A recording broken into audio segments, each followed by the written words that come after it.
So the current number 3 seed, the Buffalo Bills, are going to be our opponent for today. And as you can see right here in the playoffs, they've got the number 3 seed just behind Kansas City and Baltimore. So this team we've got to face today is the Buffalo Bills. And welcome back, ladies and gentlemen, to some more Madden 26 New York Jets franchise. As today we're going to be playing the final game of the season and going throughout free agency and even the draft all the way till next season.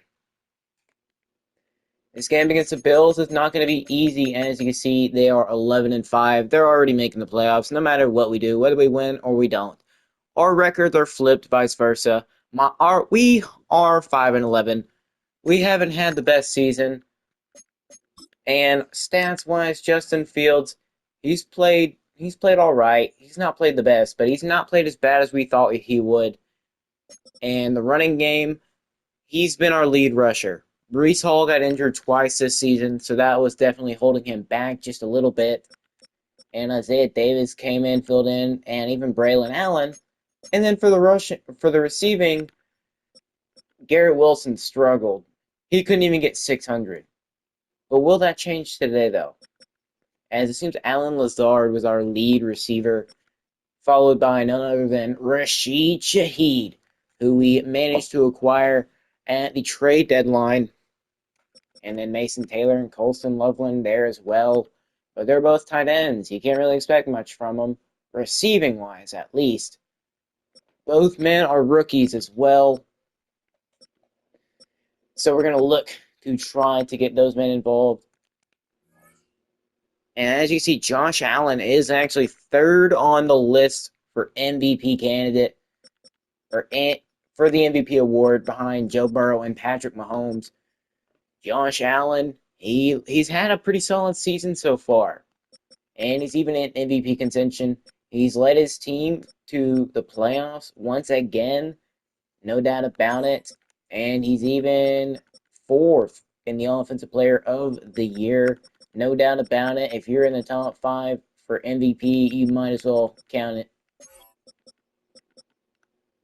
And then best quarterback, once again, he's behind these two men who basically have haunted him his entire career. Josh Allen is a top 3 quarterback in the AFC, and he's a top 3 player in the NFL. Looking to try to get his second straight MVP. Some say last year it was a fluke, but this year, maybe not. And welcome to Buffalo. As today, it doesn't seem like there's snow, but there is going to be a game of the week as the Bills rocking the Reds. We're rocking the all-whites. We haven't had the best season so far, 5-11. Haven't really been able to do much. Most of our guys have been constantly in and out of injury.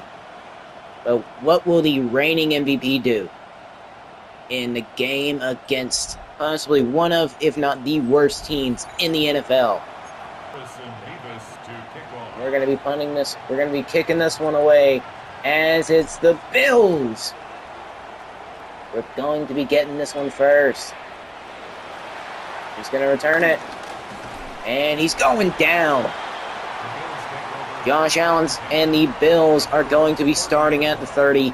But look at that. That's his season stats so far. So it seems they don't want to rest their starters, and they're just going to play them instead. Allen going to hand it off. No, he's not, as that's going to be number 10, Khalil Shakur, with the catch for the first.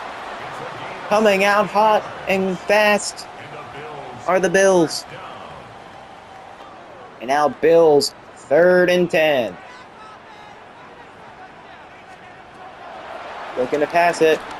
It's going to be underneath. And he gets the first, just barely. Keon Coleman. This man looks to improve every single chance he gets. right there at his feet.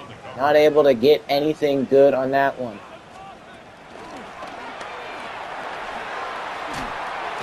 And he's going to get the first. That's Joshua Palmer. Shiloh with the tackle. I might have an update on him soon. So after that TFL, Bills are looking to throw. And that's over the left side, wide open. Joshua Palmer, Josh to Josh connection is real here in Buffalo. Just left completely wide open. Josh Allen basically given a freebie there, as all he had to do, look back at the ball and catch. Now Bills already in the red zone. He's gonna get his man, Khalil Shakur. Shiloh with another tackle.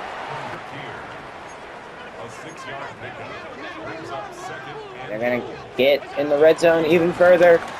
And Sherwood getting back in the backfield. James Cook can't get anywhere. 2 rushes, -3 yards. They can't quite get anything going. Allen looking to throw again. He's going to scramble. And he's going to go down. Just get a defensive stop at the goal line. So after a defensive stop, they hold him to 3, and this man's coming out. He's had an alright season so far.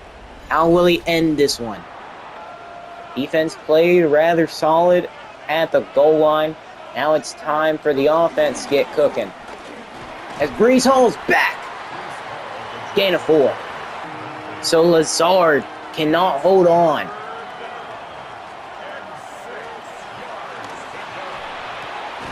And he finally catches it. It's a low throw, but it's complete for the first.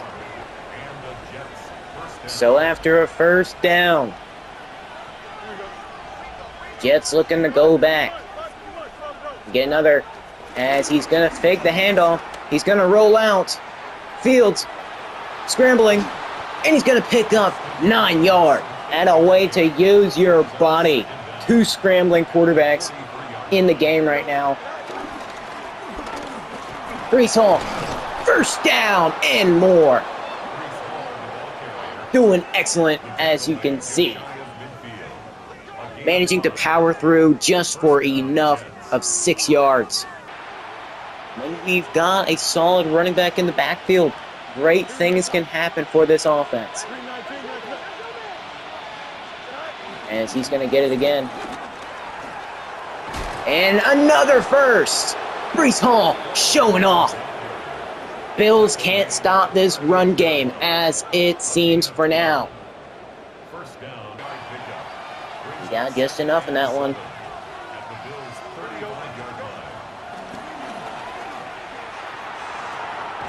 Loveland with a catch. The young man is going to grab that one, and Taylor Rapp is hurt for the Bills. That's not a good sign. Rapp is one of their big ones. He's one of the big players on defense, and now he's going to the locker room. Nearly caught.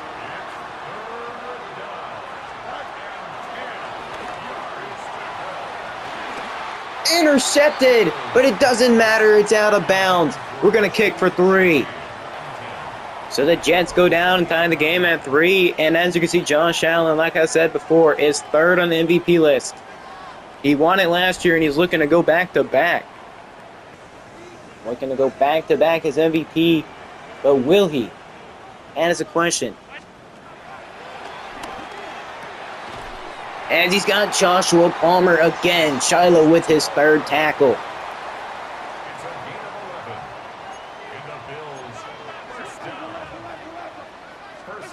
Allen gonna run it up the middle as Cook. He's running through everybody.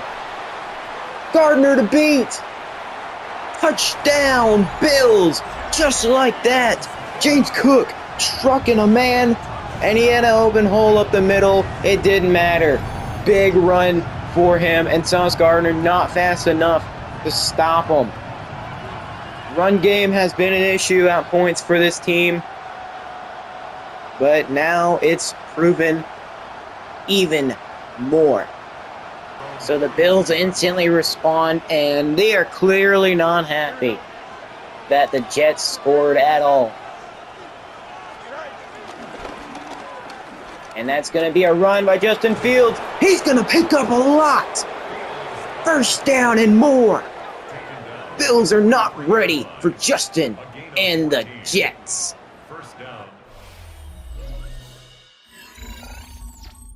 That'll be the end of the first quarter. Score 3-10. Both sides have looked pretty solid so far. Once again, we find ourselves 1st and 10. This time at the beginning of the second. He's going to fake the handoff. He's going to run inside. He's going to have enough room. Fields going to get out of bounds. 1st and goal. Justin Fields finding the hole. Bills Mafia is absolutely stunned right now. They can't believe what they're seeing as this run game of the Jets is cooking up nicely. But here's a true question. Jets have had struggles of getting into the end zone in games.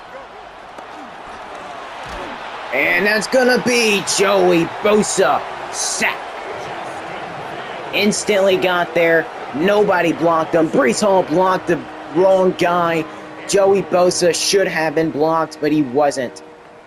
Terrible. So he couldn't block him, and now it's going to be 3rd and goal.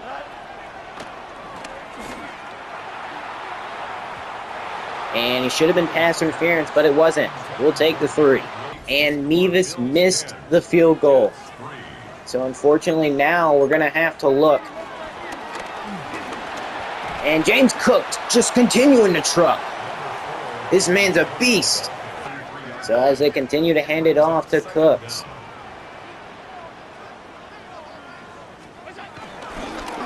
They're going to continue as he's going to instantly take down Stevens. It's Cook just dominating. So the Bills once again get a first. It's going to let the throw. And that's Coleman with the catch. First down again. They're driving down quickly. Jets couldn't get the 3 points. And now it's going to look like an absolute pain. As Cook, he's going to break free again. 87 yards in the first half.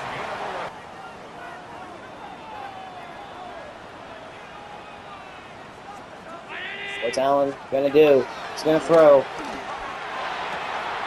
And Shiloh's spot was over the middle, and they're going to get Shakir for a first down.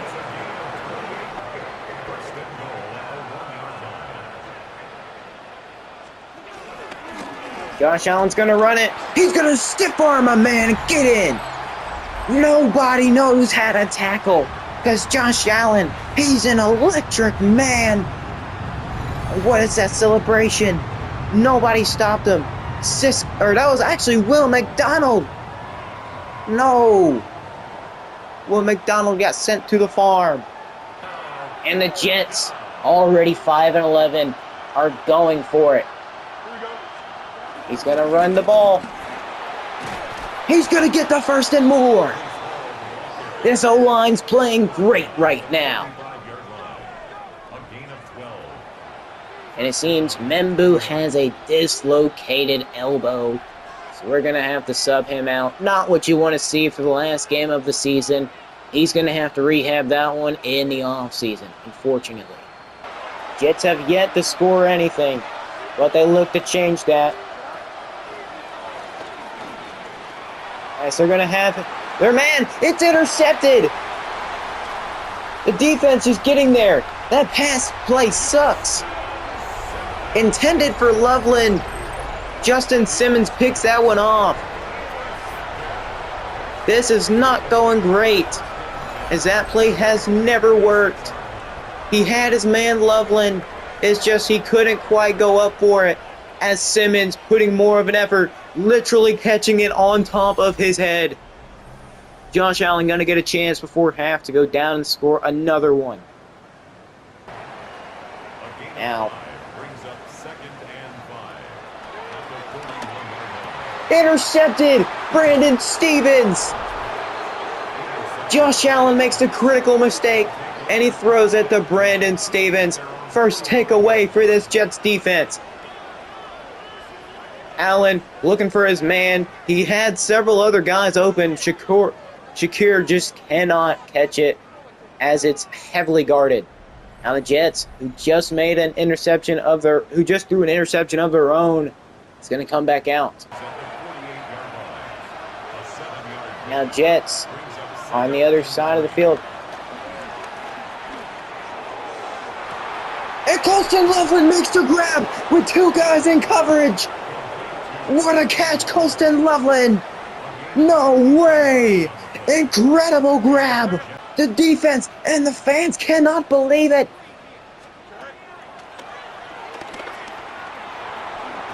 And now Shaheed gets down, 2nd and 1. And now the Jets, 3rd and 2. He's going to have his man, Breece Hall, but he can't grab it. 4th and 2.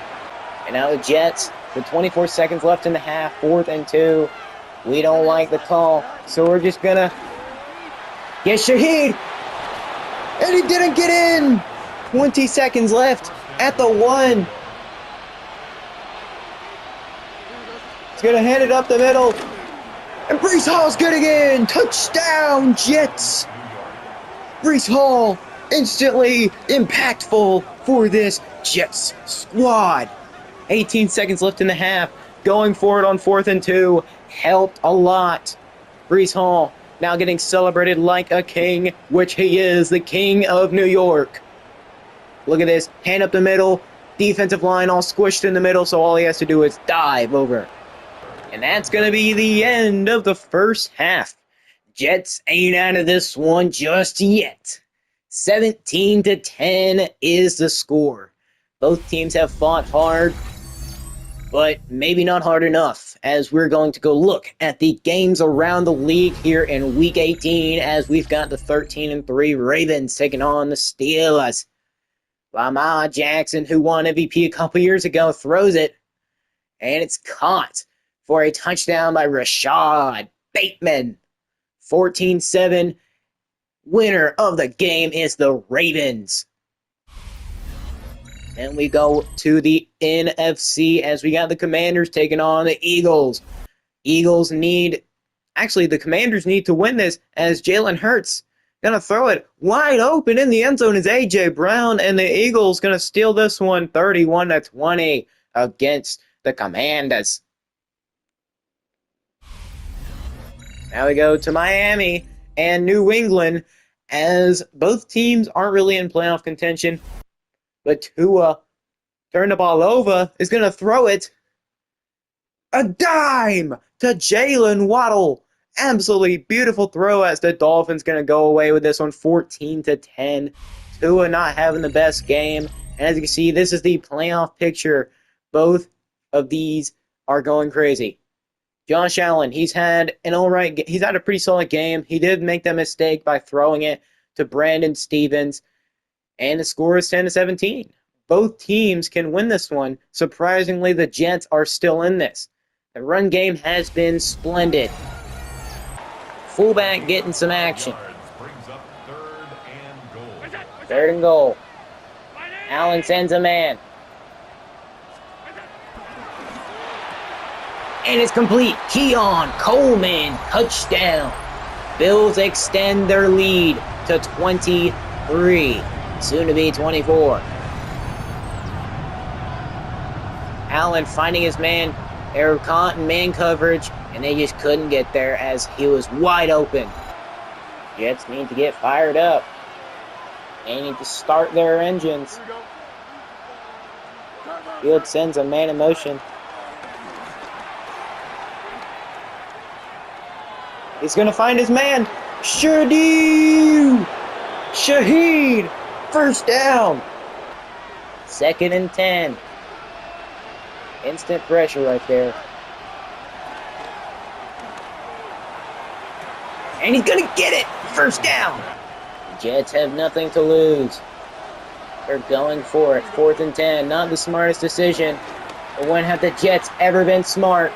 Shaheed, he can't grab it! He had his hands on it, but Thompson is there. Shaheed could not hold on, and now Josh Allen is going to get another chance to extend even further. Can he make it 31-10? At the 24-yard line. Allen could be thinking something spicy again. And he's got his man open. Just Joshua Palmer. He's got him deep, and he's still running. Tony Adams finally brings him down. Wide open over the middle again. Where was the defense in all that?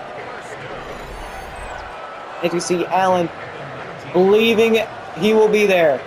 And he was. Palmer fast for the defense. Couldn't catch him. First down. Get that ugly mascot out of here. Jets need an answer for this offense. Allen sending Kincaid in motion. He sends him back. It's going to be a run. Cook. He's got nobody there. Touchdown, Bills. Cook absolutely destroying, or one could say he's hooking this defense. He's probably going to have 200 by the time this game's over. Nobody was there on the right side of the field. He even broke Tony Adams down to the ground, to Mother Nature. Who could believe it? James Cook playing more like an MVP than Josh Allen is.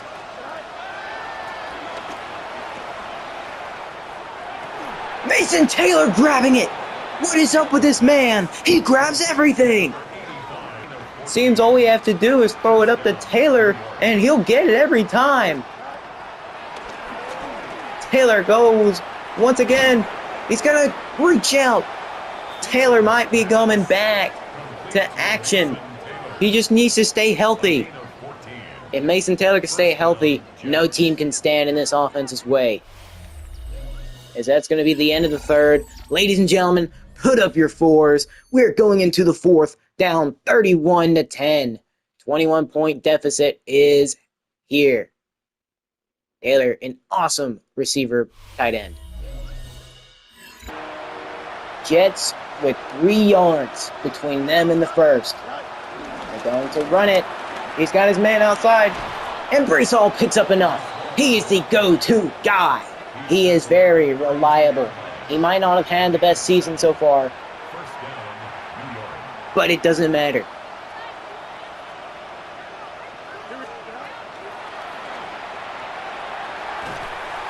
Fields going down. He can't get it out, as that's another sack. Bills leave him at 2nd and 23. Fields doesn't even know what's happening. Daquan Jones. Instant pressure. He goes down. Fields can't get this one away, as pressure is always there. Vera Tucker, what are you doing? 2nd and 23 is the down right now. We need something big. We struggle when it's this tight. Rucker can't hold on. Mason Taylor, Colston Loveland would have made that grab. 3rd and 23. The situation we constantly find ourselves in. The pass. And Garrett Wilson finally gets it. We somehow pick up the first. We're going to need a hurry up. Garrett Wilson. Justin Fields luckily threw it underneath. Loveland can't get it. So we're trying to throw it up this time to Loveland again. He couldn't grab it. So now we're going to have to look. And that's Rashid Shaheed. He's going to get down to the 1 or to the 2-yard line. There's only one thing we can do. Hand it off. Isaiah Davis gets in the end zone. And that's a New York 6. Touchdown, New York Jets. And we've been doing great on the ground as even Isaiah Davis gets in. Touchdown, Jets, thanks to that man right there. We've got to get a stop. We can't be having this nonsense happen. He's going to find his man, Palmer. Nobody's going to be there. Palmer's going to break a tackle, and Shiloh brings him down. 3rd and 4. Defense, good get a stop here. Allen fumbles! But he does not. But the Bills picked it back up. Sherwood forcing the fumble. Allen couldn't hold on, and he goes down. As you can see, strip fumble. Both teams have had excellent displays of offense. Defenses have just played a terrible role. And Shaheed getting the first. So Colston Loveland cannot get it. And now 2nd and 10. Alan Lazard, 3rd and inches. We're going to hurry this one up. It's a gain of 9. Makes it 3rd and inches. We're going to try to put him.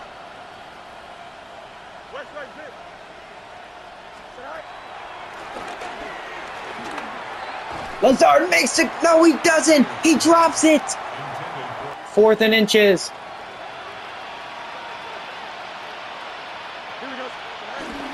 He's going for his QB sneak, and he gets it. So it was intended deep for Shaheed, but he couldn't hold on. Now 3rd and 10. He's going down. 4th and 5. Now Jets going to go for it here on 4th and 5. And they're going to get it. That was intended for Shaheed. Couldn't grab it, unfortunately.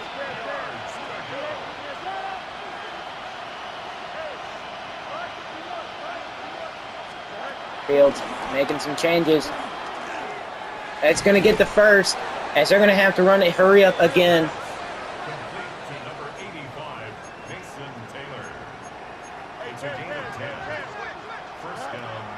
He's going to have to throw it. He's going to run it. He's going to get the first. 1st and goal for the Jets. 1st and goal for the Jets. They're going to have a chance. Garrett Wilson gets in. They're going to have to hurry this one up. Garrett Wilson grabs that one. And he can't hold on. It's now the Jets' 4th and goal.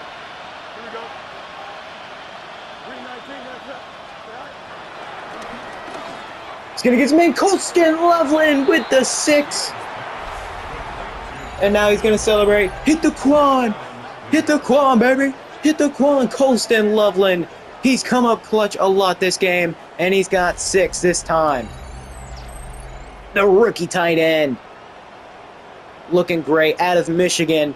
He traded for him early in the season, and now he's looking like a steal. Who said we can't have a little fun while we're at it?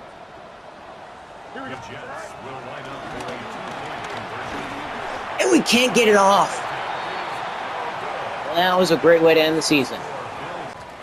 So that's the end of the game. Jets fought pretty hard. They actually had a pretty good offensive going. Bills did all right. But Jets just can't get it done in the end, 22-34. Now it's time to go look at the offseason. But this time we're ending on a high note. This man, Justin Fields, having another really solid game today. That pick to Simmons was just unfortunate. You can't help that. I think he did pretty good. He did throw 20 incompletions, but that's still a good game from him. Josh Allen not doing nearly as good as you would think. Actually, Justin Fields kind of outplayed him. Now, he did throw a lot more He did throw a lot more attempts, but you can still say Justin Fields played better. Now, the QB rating isn't nearly as good as just Josh Allen's, but statistically, other than the QB rating, he pretty much did a little bit better than Josh Allen, which is pretty good. Now, whether he's going to be the starting quarterback going into next year or not, that's still to be decided, because I think I do want to go after a quarterback in the draft. We're now 5-12, so that's going to make our draft spot just that little bit better. As we didn't go into this game expecting to lose. We came in actually expecting to try and win, put everything out there in this season on a high note, which I felt we very much did. As now we can see the run game. Don't let the numbers deceive you, except for the James Cook. James Cook did absolutely destroy us. But we had two different Jets with a touchdown. Justin Fields played absolutely phenomenal when it came to the run game. Bills were falling for the read option, so Justin Fields was having such a massive opportunity to get a lot of yards on that read option. Breece Hall, he was very impactful in this game. Very impactful. He broke one tackle, and he really helped us. And Isaiah Davis coming in for that one goal line from the 2 and getting in for the touchdown. Now for receiving, Josh Palmer did cook us, but we had Rashid Shaheed, Colston Loveland, Mason Taylor. Colston Loveland and Mason Taylor, man. These two tight ends, they're young, they're rookies, one out of LSU, one out of Michigan. What a duo, man. What a freaking duo. These two guys balled their hearts out. Mason Taylor having that absolutely incredible jump ball with 2 men in coverage, and Colston Loveland. Yeah, Colston Loveland scored the last touchdown of the season for the New York Jets, which I love. Colston Loveland, you, sir, and Mason Taylor are certified dogs. And, of course, Rashid Shaheed, he couldn't quite go up for the jump balls that well, so we're probably going to have to try to get somebody who can, other than our two tight ends. Because if one of these guys goes out, the other's going to be forced to get all the pass catches. So, Garrett Wilson, still not doing nearly as good as you would think. I wouldn't say he struggled, but he did have a drop. Alan Lazard, man, this guy somehow is our leading receiving guy in yards. He had 3 drops. This one game, he had 3 drops. He's supposed to be one of our better receivers, but he's just playing like crap. I guess in simulation he does well. But that's it for the receiving for this season. Some takeaways, I'd say Colston Loveland, the trade for Colston Loveland and Rashid Shaheed, and Shamar Turner. I'd say those were massive, massive trades. I'd say it was worth it. Not to mention we also got like 1 or 2 first-round picks for them. That's great. Maybe the Quinnen Williams trade was pretty solid.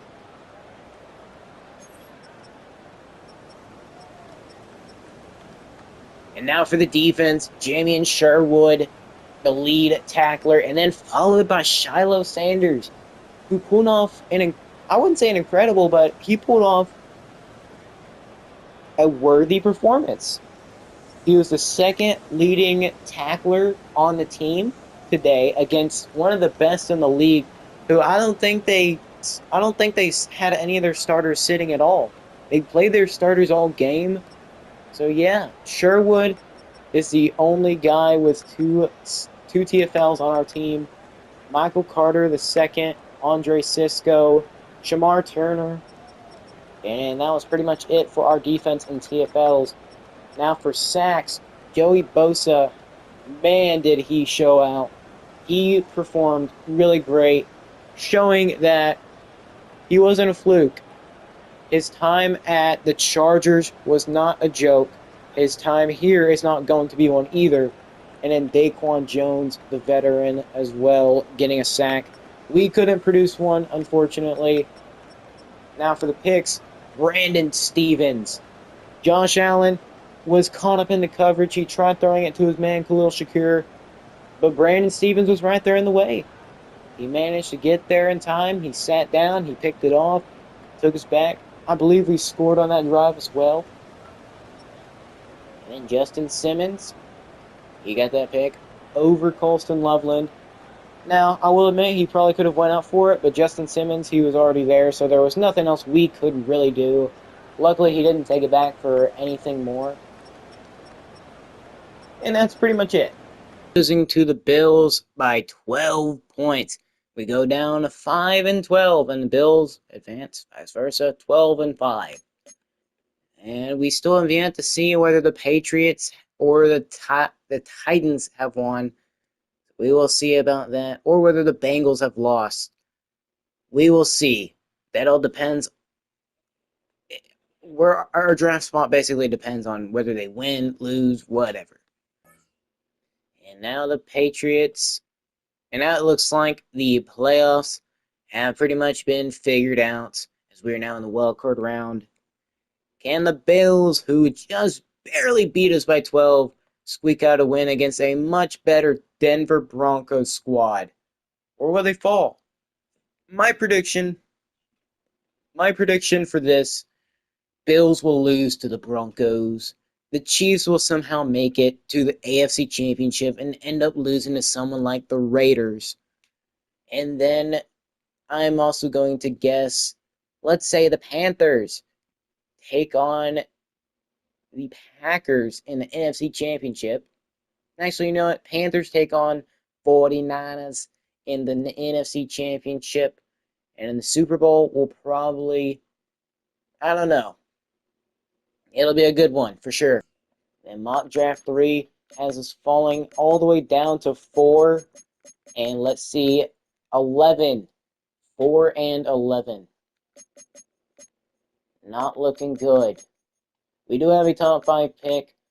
Now we could potentially trade down, we could trade down to maybe 7, considering that most of these teams probably won't go after a quarterback.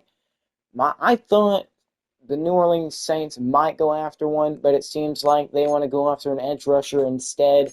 I don't blame them. But then again, this looks like a pretty solid QB room. As you can see, Kai Brooks, round 1 to 2.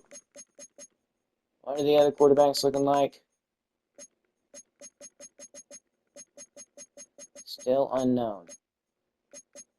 But does Owen go in the first at all? There's Mike Ward. Enrique Perez, that tight end we were looking at early on. We might not need a tight end now. We might got our 2 guys. But considering that record does not really help us whatsoever, maybe it might be time to get a new tight end. Who knows? We will see when it comes draft time. I don't see myself picking 2 straight quarterbacks. So it's Kai Brooks, Tucker Turner, Roman Rose, or Mike Ward. All of these men, they look really freaking good. So this should be a good quarterback year for the entire league. And as you can see, this is what the first round is looking like in mock draft 3. It's saying our offense is really freaking good. It's saying we have really good position. It's saying we have really good everything on offense, which is not true. Justin Fields is only like 76, 77 overall. So I don't know why, but they say that they're good. And then same thing for the defense, which we already know that's not true. The linebackers are struggling so heavily. And now to look at this team, as I doubt we're going to have anybody at all. So far, I don't see anybody. And I am looking correct so far.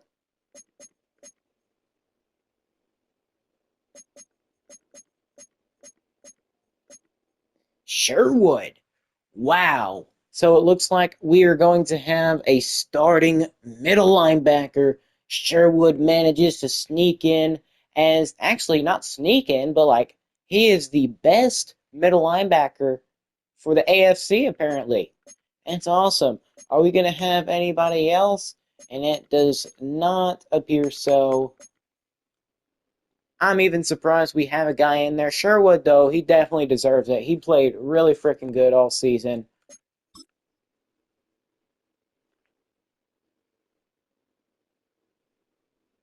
I have been told we're going to be having some player recognition. Who is it going to be here in Pro Bowl week? If I had to guess, probably Sherwood. He's going to get the Pro Bowl nod as the starting middle linebacker. Just saw your message as I was walking by, seeing everyone celebrating this week. I was looking back at all the great performances this year. We had some. Justin Fields definitely had an incredible year. He had a much better year than people probably thought he was going to have. I mean, I kind of agreed that game against the Bills to end the season was definitely a momentum switch. Maybe that's going to help lead us into the future. He does deserve the recognition. Yes, Justin Fields definitely deserves it. I'm sure Justin will appreciate whatever you come up with. He's accomplished a lot this year. I would say so as well. He proved to everybody he's more than just a scrambling quarterback, that he can actually pass it too.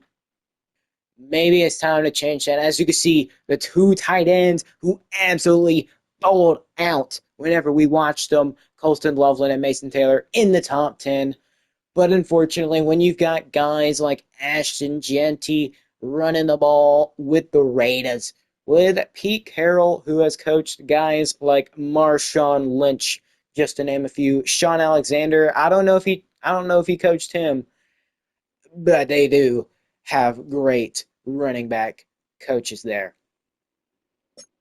And then defensive rookie of the year, Shama Tuna is a top 5 rookie of the year contender. He did pretty good. He came in and instantly helped us replace Quinnen Williams. Quinnen Williams, he didn't really have that good of a year this year. And if I am correct, I believe he wasn't even in Defensive Player of the Year. Yeah. So Shamar Turner coming in and instantly impacting this team for the better. That's what we need. We traded a big time player for him, so we definitely need to get some value out of him, and he's definitely showing that. Best linebacker goes to Oren Burks of the Bengals, who who had a really bad season. They went like 5 and I don't even know, but it seems like their defense was probably the answer because Joe Burrow and Jamar Chase, they both did really well, but this defense apparently didn't do the best. And Schlesinger, the man who got 2 pick sixes on us whenever we played them, he is in the top 5 of best linebackers in the AFC, and rightfully so. But Sherwood, the man who actually became the starting linebacker for us on the Pro Bowl. He actually did really well this season, not just because he was my user, but because I think he did pretty freaking well. This kicker goes to the Browns, Greg Zuerlein.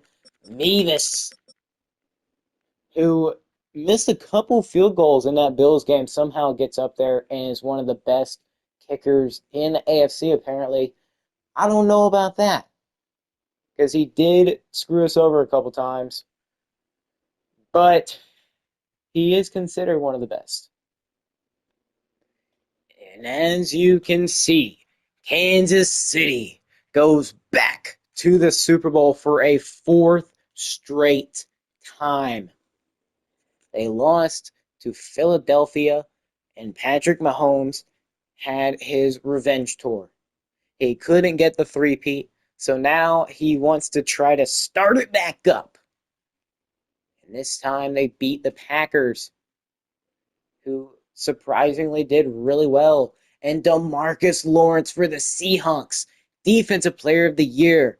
I didn't even see that. The NFC must have been crazy. Ashton Jeanty, Offensive Rookie of the Year, very deserved. Mikael Williams, Defensive Rookie of the Year, also very much deserved. But surprisingly, the Chiefs, actually, not surprisingly, the Chiefs win their fourth, what is this, fourth Super Bowl for Patrick Mahomes? Yeah, I think this is his 4th Super Bowl. Mock Draft 4 still has us taking Kai Brooks. Tucker Turner still round 2 to 3 talent. Roman Rhodes round 1 to 2. And then where is the other quarterback at? Where is Ward? It seems Ward probably isn't here either. Actually, no, he is. Mike Ward, he actually looks pretty freaking good.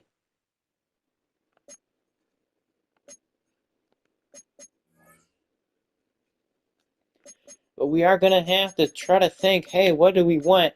Our third overall pick, we actually moved up some. So we are going to be drafting at number 3 and number 7.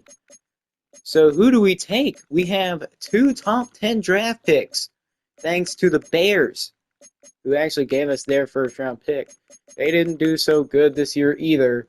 They didn't do good enough to make the playoffs. So we're going to try and pick up some absolutely talented people. We're going to have to think, hey, what do we need the most? Well, we're going to need a quarterback.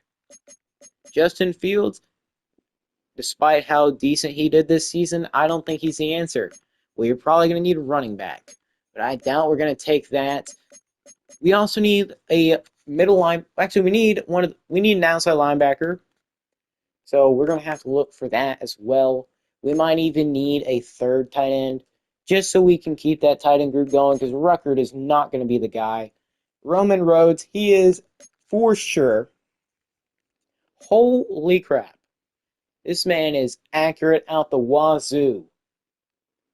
You couldn't have a more accurate young quarterback than this man, Roman Rhodes.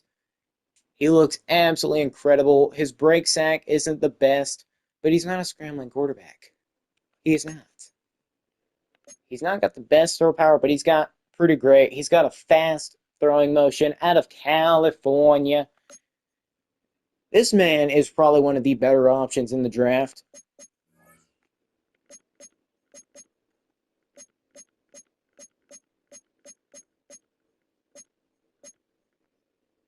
And now here's all the main guys retiring. Texans getting hit heavily with retirement.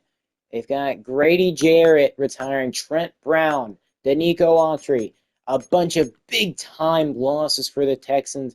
Will they be able to actually get back to the playoffs next year or not? That is unknown. But the Vikings lose with Harrison Smith and Javon Hargrave, both big losses in their own as well. Titans losing Kevin Zeitler. Cam Ward might have a regression next year, not having as good of an O-line. Steelers getting hit. And surprisingly, Aaron Rodgers does not retire. But he's not going to have as good of targets. He's got Robert Woods, Darius Slay, and Cam Hayward retiring. Not what you want to see if you're a Steelers fan or part of the Steelers organization at all. 3 big-time guys. A-Rod's going to have to get a new target. They're going to potentially have to get one in the draft or even free agency. We might grab a guy or two if it means success for us next year, which we need to. Taysom Hill and Demario Davis, 2 New Orleans Saints OGs. Taysom Hill, of course, that quarterback, running back, receiver, tight end, whatever you need him to be. He is doing it. He used to do it all, but now he's going to go do it all in retirement. And Demario Davis, just a legend. And the Commanders, who actually got Cam Jordan. So Cam Jordan doesn't retire a Saint. Instead, he retires a Washington Commander alongside Bobby Wagner. And, oh, crap, the Commanders are losing a lot of people. Cam Jordan, Bobby Wagner, Trent Scott, all these guys, Jonathan Jones, Zach Ertz, Nick Bellore. Commanders might have a serious regression next year if they can't pick up somebody. Kyle Van Noy retires. And as you can see, the Rams are going to be losing their star quarterback who led them to a Super Bowl in his first ever season as their quarterback. Matthew Stafford retires after 17 long, hard-fought years. Nobody expected him to be good in the Rams offense. Actually, maybe a lot of people did. But nobody thought after Jared Goff was gone that they would go be successful at all, let alone win the Super Bowl. which he did alongside guys like Aaron Donald. That is a big loss for the Rams, who only have guys like Stetson Bennett on the roster. They're going to have to go after a quarterback. Nelson Aguilar retires. DJ Humphries and Tyler Higbee also go away. Raiders losing a couple guys. Pats lose Jimmy Ward and Morgan Moses. Ooh, this is rough. Panthers, who already don't have too deep of a receiving core, lose one of their best, if not their best receiver, Adam Thielen, after 13 years. And then they also lose their backup quarterback, the Red Rifle. For the last time, Andy Dalton retires. Von Miller retires, a Green Bay Packer, after losing the Super Bowl. At least he got a chance to go and win the big one. Lions losing a couple guys as well. Tyrod Taylor retires as the backup of the Jets. So our only retirement is Tyrod Taylor. Connor McGovern retires as a Jaguar. Couple of Jets retire. 49ers losing a lot of guys. George Fant, Nick Folk, Trent Williams. Big time loss for them, and then Thomas Morstead. So they're going to have to revamp their special teams, and their O-line isn't going to be nearly as good, I don't believe. Trent Williams was the centerpiece of that line, and now he's gone. How's that going to look? And now the Falcons lose Kirko Chains. He did pretty well as a Falcon until he didn't. Now the Eagles lose Raheem Mostert and Lane Johnson, so another big-time lineman leaving to retirement. They lost Jason Kelce a season ago, and now they're losing Lane Johnson. This Eagles line might not be what it once was after this next season. Now, the Dolphins losing Darren Waller, who retires a second time. He unretired to come back to the Dolphins, play 1 year, and now he's retiring again after 9 years. Pulling a Brett Favre right there. Cowboys losing both Shelby Harris and Jordan Poyer. Chiefs only lose one man. So Kansas City still has Travis Kelce, who doesn't want to go live the quiet life just yet. Chargers losing Khalil Mack. It was a big time signing for the Chargers whenever they had Joey Bosa still there. But now they are losing both Denzel Perryman and Khalil Mack. Josh Harris, I'll shout him out, why not? Cardinals losing Calais Campbell. Matt Prater retires as well. He just recently made the incredible game winner for the Bills in season opener of the 2025 season. They beat the Ravens 41-40. Absolutely incredible, by the way. But Matt Prater retires. Good for him. Calais Campbell leaves. Kelvin Beachum retires as well. Preston Smith, Stephon Gilmore, the man who was absolutely locking down Garrett freaking Wilson without even looking. The man who has the eyes in the back of his head, Stephon Gilmore, finally retires after 14 years. Keenan Allen, who's a Bronco apparently, retires after 13. Eric Kendricks retires.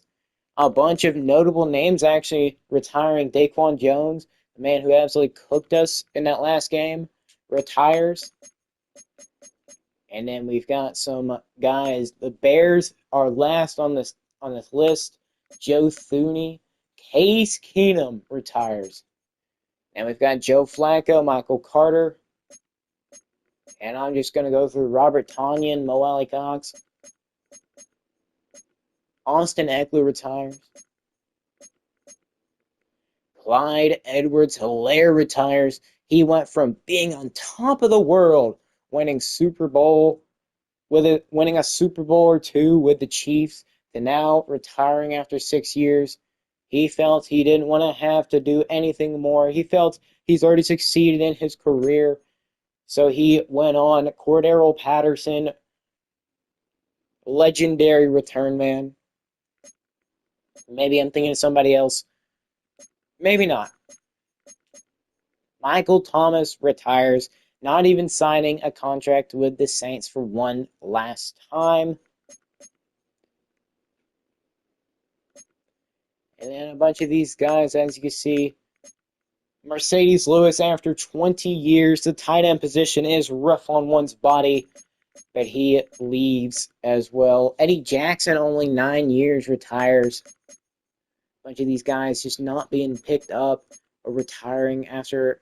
Ezekiel Elliott, the man who was an absolute stud at Ohio State, is deciding to retire. He's had enough of the NFL. He went back to the Cowboys, and he didn't really do much from there. And then the man, the myth, the legend, OBJ, legend at LSU, legend in New York. This man is retiring very well, so very much so deserves it. This man deserves retirement. He's had a pretty interesting and pretty good career. I'm not going to put him down because I do like OBJ. I really do. One of my personal favorite receivers of all time. OBJ, he's a legend. I'm going to put it there. He's a legend. He deserves to be put in the Hall of Fame one day later down the line. Not anytime soon, but eventually he does deserve it. This man had such a big impact when he was in his prime. He was one of the most impactful receivers, heck, even considered one of the best, if not the best, receiver at his time. It was a fun time to watch him in his prime. It's just a shame injuries derailed his career at the time it did, which is probably why he retired. He managed to win a Super Bowl finally with the Rams, and then everything went downhill. He didn't have much more success. He went to the Ravens, and nothing went from that. So OBJ retiring after 12 seasons, you deserve it, man. And now let's take a look at guys to re-sign. This is the final chance to do it. Will McDonald had a farm. I do want to bring him back. I believe he can be a solid defensive lineman, so we're going to pick up his option. John Simpson, why not? You're still pretty young. You don't really have much interest in us. I'll put 7 mil up. And if you stay, you stay. And he's going to go for a different team. So this offensive line doesn't look nearly as good without him. I'm not franchise tagging him. Allen Lazard, you struggled big time. You did not. You did not do good. You had 3 drops in the Bills game, which we cannot see that. We do not want to see that ever again. You were our leading receiver yards wise, but whenever I watched you play, you sucked so bad. And we already got guys younger than you who can perform much better. You're 30. You don't really have much interest in us, so let's go ahead and make this easy for you. Let's go ahead and withdraw our offer on Allen Lazard. Xavier Gibson, you have really no interest in us. You're young. You're wanting more than Allen Lazard, who did way better than you, so I'm going to say goodbye. Jeremy Recker, I will feel the same way about you that I felt about you all season. You don't deserve to be on this team. You dropped so many passes when we got guys like Mason Taylor, Colston Loveland, who put up absolutely incredible performances. Mason Taylor laying it all on the line to catch a ball for like maybe 15 yards. That man loves football. You clearly don't, because you cannot catch. So I'm going to make this easy for you. Deuces, ooses. And a bunch of these guys I will just let walk, because I really don't think they're going to be a valuable part of this team in the future. But Shiloh Sanders does have interest in coming back. I thought he played rather well. Now, he didn't have the best stats, but this man, I think we should give him another chance. He did come up clutch he did pretty well around the end of the season whenever we did start him. So I'm going to give him a chance to stay on a 1-year deal, another prove-it deal. If he doesn't make any significant boosts from this, then we're going to have some issues, and he will stay.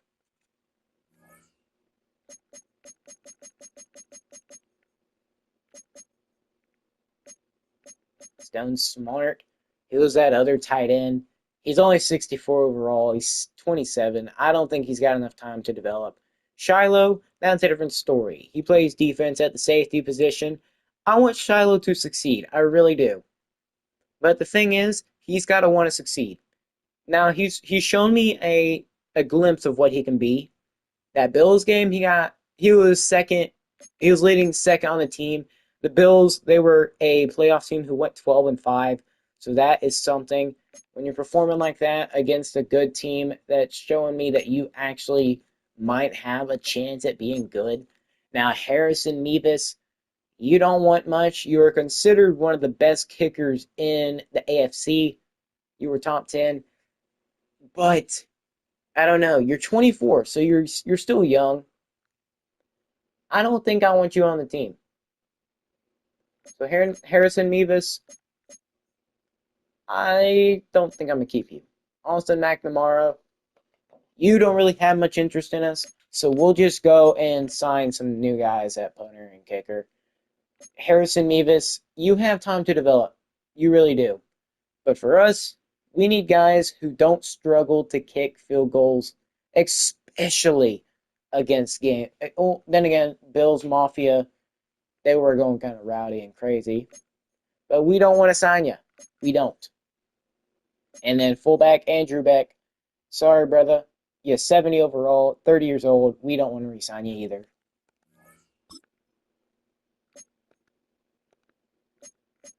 Guys like Shamar Turner get a TFL. We did really well. We were top 10 in the league in defensive rushing yards per game. We allowed a little bit less than 100 yards per game. And that's actually incredible. Now, and not to mention, we also did have the 10th best rushing yards per game, which I am exactly proud about. So when you got a guy like Justin Fields and Breece Hall, you'd expect something like that to happen. And before I forget, let's go and look at the stats for the season. Justin Fields, he had a rather solid season. I wouldn't say it was good, but I'd say it's solid. He did good enough for what people thought and what we thought he was going to be. He did pretty well. Now, he didn't have the most passing yards. He got sacked 36 times out of 18. Actually, out of 17 games he played. Brady Cook didn't really play, the young quarterback out of Missouri. We didn't really let him play that much. Now, the running game, he did rather well. Almost 600 yards. Top three. Actually, I think he was top three in the league in rushing yards for a quarterback, so that's incredible. He led the team in rushing touchdowns, which I don't blame him. That's definitely what he'd do. He only fumbled once. Justin Fields also had 4.6 yards per carry on average. He had about 34.8 yards a game. Not bad. Breece Hall, the only reason he didn't get more than 557 yards is because he got injured twice in the season.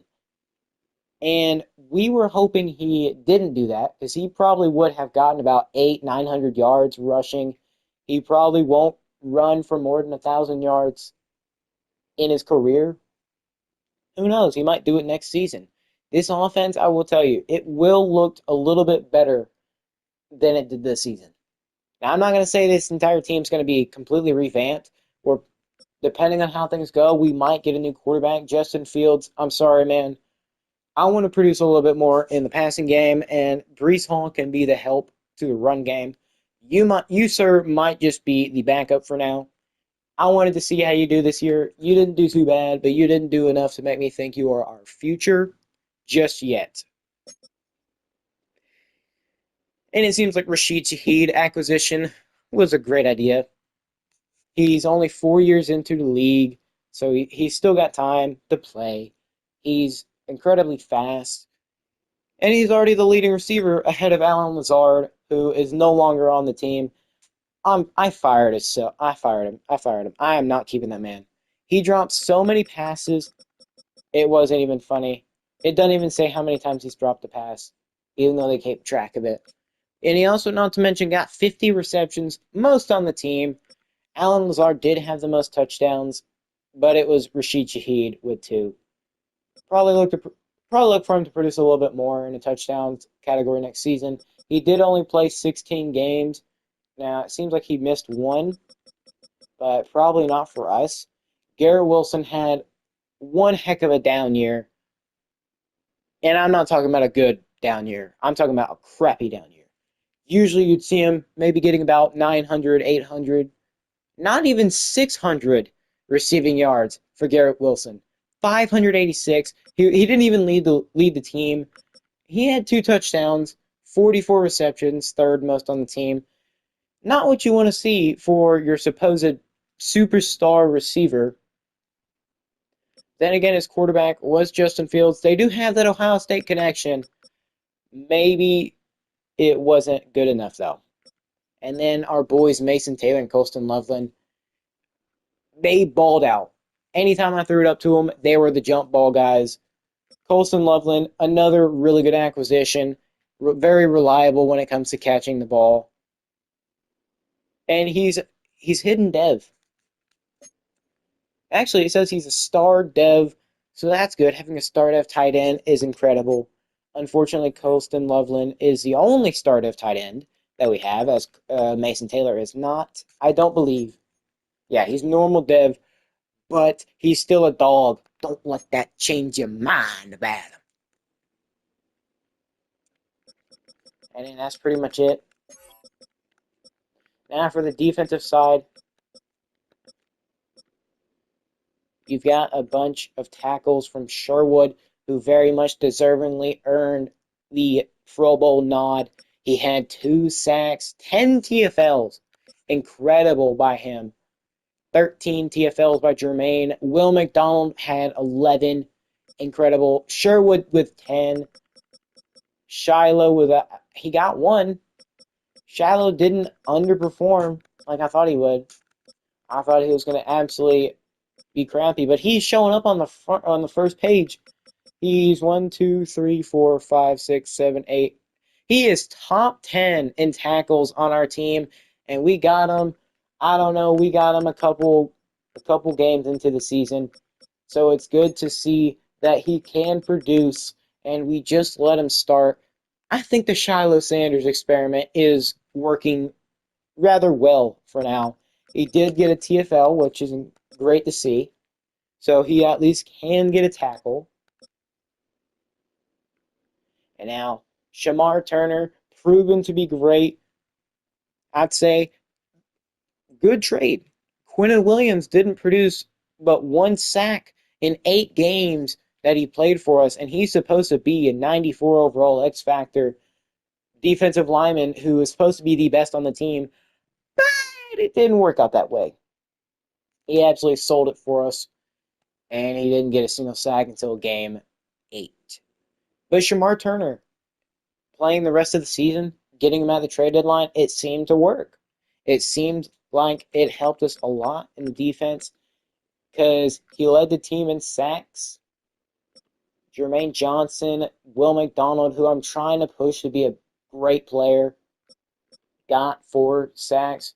Johnson got 4.5. I'm going to show all these guys off because they all deserve it. Interceptions. Sherwood, Sauce Gardner leading the team with 2 picks.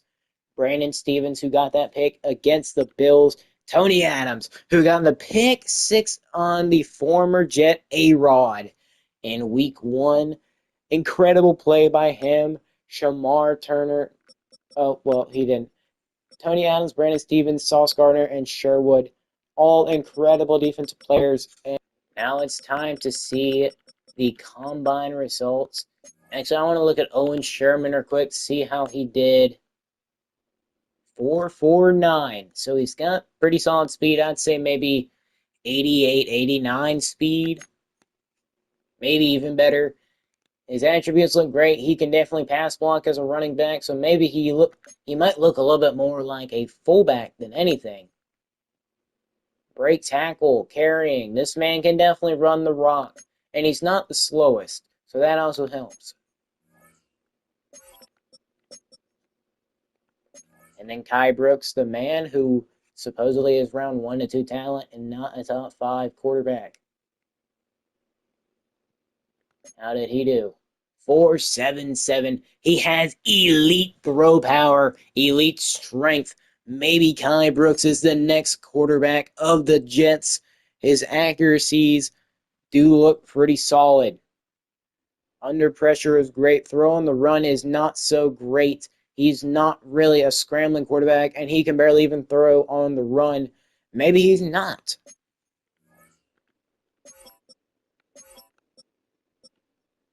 And now Turner, the man who actually looks pretty solid. He looks really good with the throw under pressure, throw on run. He can break a sack or two. He can do a spin move. Now, he could get injured rather often. His accuracies are really good too. He's more of a check down guy than anything, but that could help. And also, the throw on the run and the throw under pressure are better than Kai Brooks. So maybe Tucker Turner is the guy we go to. Says he's round 2 to 3, unfortunately, which I don't really like. And then we've got guys like Mike Ward.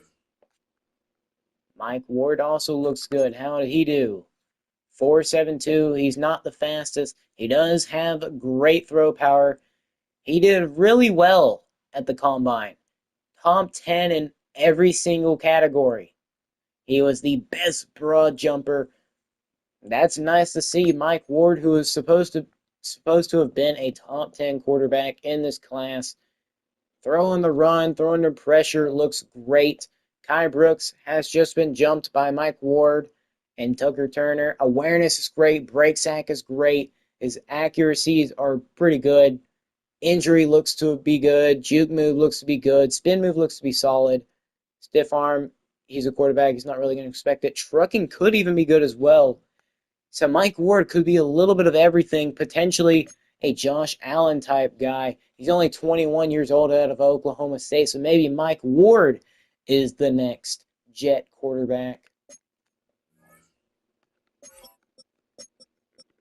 But then again, we got guys like Roman Rhodes, who looks incredible. Now, he didn't test that well at the combine. He does have great throw power, but he does have excellent accuracy.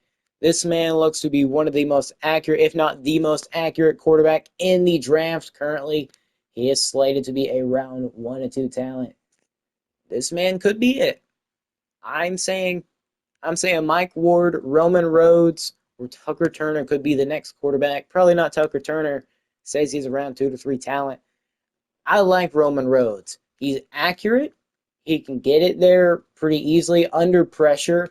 He can he can actually do on the run pretty well, and he's pretty solid at play action as well. He can't really break a sack as good as the others. He's not really a scrambling quarterback, so we'd have to change up our offense almost entirely. Yeah, I don't know. Roman Rhodes and Mike Ward are looking like the main guys right now. I like Mike Ward because he's good at almost everything. His accuracies are not nearly as good as Roman Rhodes, which is why I like him. Roman Rhodes did not test good at the combine. Roman Rhodes, he's also 1 year older than Mike Ward. Roman does have a faster flicking motion when throwing the ball than Ward does. So it's a toss-up. Will Mike Ward or Roman Rhodes be the new quarterback for us? As I believe one of these two men will be it. Now let's look at some receivers, as we do need some receivers. 4.46. Nick Paul. He can catch in traffic really well. He's really great at catching. His release is good too. His route running could use a lot of work though. Maybe this guy is slated for the second, third, heck, even fourth round. Maybe we'll pick him up there if we need that.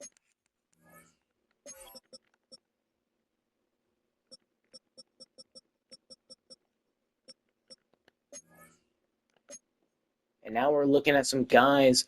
Jabari Roberts is a running back who doesn't really have good agility at all. He has crappy agility, but this man is a beast when it comes to running down their throats. He will try to run through a fella if he has to. Trucking is great. Stiff arm's great. Actually, stiff arm's incredible. Ball carrier vision also incredible. Breaking and tackle is great. He runs a 460, which is not good. He didn't really test that well. So Jabari Roberts probably not going to be it.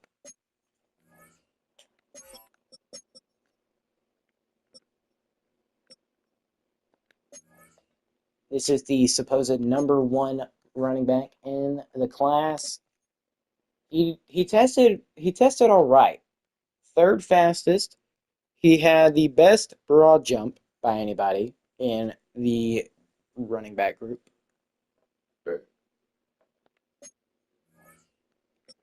But who is the fastest running back in this class? It's a 4.35 Shaq Man, who's a day 3 player. He doesn't look that incredible, which makes sense. He didn't really test that well, but he was the fastest.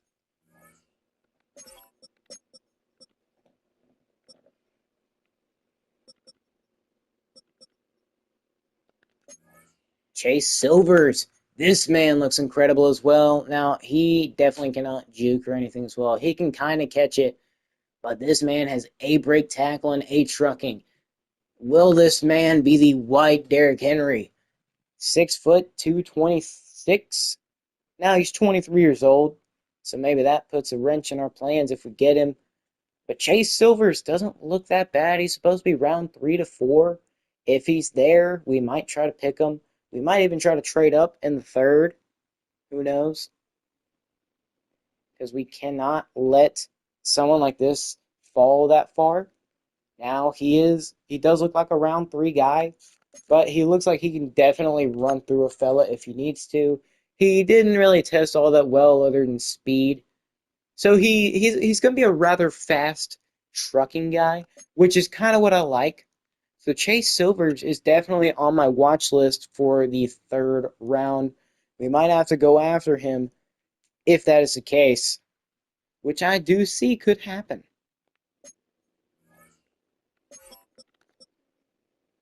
Now for receivers, we have guys like Brazard run a 4.26. He didn't really test. Actually, he tested rather well except for vertical jump and bench press, which is all right. He's got elite speed, which I love to see. Now, he doesn't really have what you would typically think a receiver would have. This man will definitely drop for sure because his route running is all right. He can really run it deep, but he can't really run it short or medium. So he struggles with running anything that's not a deep route, which you kind of can't have. He can't really catch in traffic or catch at all, and it doesn't look like his jumping is that good either. So maybe not go after Brazard. Maybe take him off of our favorite list because we do need a receiver after just getting rid of Alan Lazard because he absolutely sucked, and a bunch of our backups. Nate Paul, ETN, let's take a look at.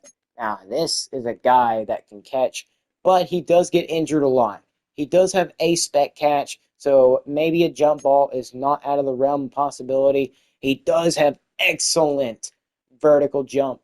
He's third best, and he did have a 21 rep bench press, which is insane for a receiver if you think about it. Darius Etienne looks to be great. Elite jumping. That's incredible. He has good speed, so not the fastest, but he makes up for it in his ability to get a jump ball, which is kind of what we need. We might go Darius Etienne with our second pick because we do have two top 10 picks at number 3 and number 7. Heck, we might even trade down. Darius Etienne might not even be in the first at all. But this man looks incredible. He can definitely run a good route. He can catch in traffic, and he can jump up for the ball. He, what he lacks in speed, he makes up for in the ability to go up and yank that ball at the air, which I love. That means he actually fits into our offense quite well because that's exactly the kind of receiver we need. And if we're going to have a new quarterback, we're going to need a good jump ball receiver for him. Almost every team you could think of has, almost every successful team you could think of has had at least one jump ball guy or one guy who could go up and catch it theoretically for a jump ball rather well. Maybe Darius Etienne could be that guy for us. He doesn't have electric speed. He looks like he can get injured rather easily, which hopefully we can avoid. So basically, he risks his body for the ball, which I love. Aggressiveness is what we need on this team, and our rookie quarterback could profit from that. Because Justin Fields, I hate to break it to you, bud, you will be on the team. You could potentially have a chance to play, but it's going to be behind whatever quarterback we end up choosing. But we'll just have to see how the draft goes. Darius Etienne, you have opened my eyes a lot, though. Now it's time to take a look at the potential free agents. Travis Etienne Jr. does not seem like a bad option for our running back spot. He does have almost half interest in us, and we do have over $99.2 million in cap space. He's not wanting too much money, so we can offer him a lot of money, like quite a lot. I'd say a 4-year, $7 million deal sounds about right. Let's put a little bit more money on that bonus, make him a little bit happier, and he likes it. Now we are the only team on his board right now, but that's not going to matter. Ooh, getting Adafe Owe wouldn't hurt either. Maybe getting him a 3-year deal would also help. He likes it.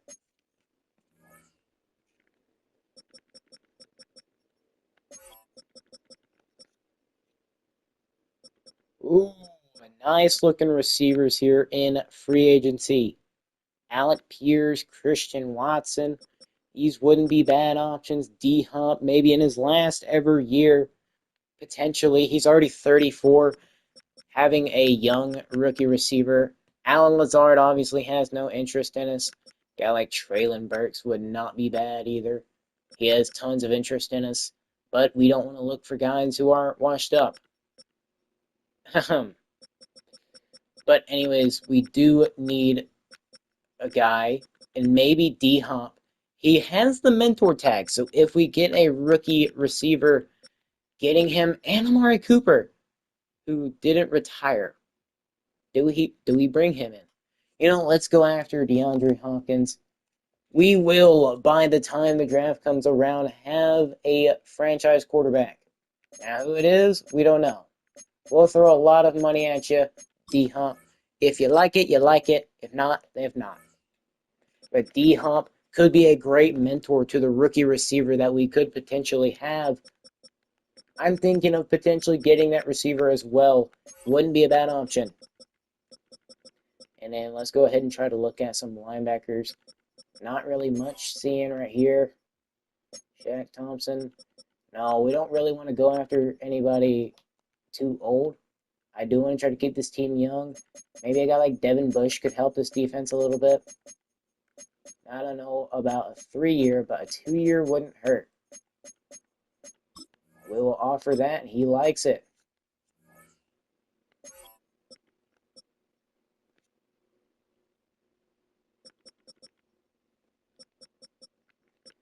Solid DBs here, but the good ones are older. We can't really afford having an older guy right now. Tyrann Mathieu is here. Getting the Honey Badger to come to New York wouldn't be terrible, but it's not in our agenda. Washington does not want to be here, but it looks like an interesting deal. Jaquan Brisker, Julian Blackman. They look like rather interesting guys. Then we got Kobe Bryant. Interesting. Interesting. But I think Jaquan Brisker or Julian Blackman, one of these two guys, looks pretty solid. Now they don't really have that much interest in us. So I do want to try to throw an offer out to Brisker. We do already have some pretty talented guys at strong safety. Tony Adams, he did rather well among the top of our players. So we're going to offer him a good deal. Now, whether he likes it or not, above other teams, we are top 3. So we have reached the max amount of targets we can have. Hopefully we can get some of these, if not all of these guys. And we signed D-Hop and Travis Etienne. So we don't have to go after our running back immediately. We're going to have Breece Hall and Travis Etienne Jr. and then D-Hop. He wants to come to New York, which is going to be great because if we do get a rookie receiver, that rookie receiver who looked absolutely incredible, jump ball merchant, he doesn't really have that good of speed. And he's still star dev, so that's not bad. He's going to look incredible in this receiving core. And then Travis Etienne Jr., he's young. This man, woo-wee, the newest Jet running back. We're going to change that number up for sure if this will actually show him up for whatever reason. We don't want to have no dang black screen on here. There we go. Travis Etienne Jr., 5 years out of Clemson. Still a star dev. He's 84 overall. Him and Breece Hall are going to be absolutely menaces to this league. Definitely going to help out our rookie quarterback. Whoever that is. I don't know. But he will help them out.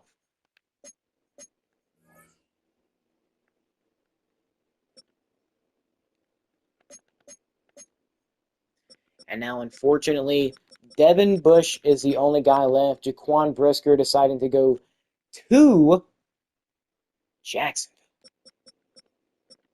Nick Chubb goes to the Chargers. Odafe Owe goes to the Raiders. We made the playoffs.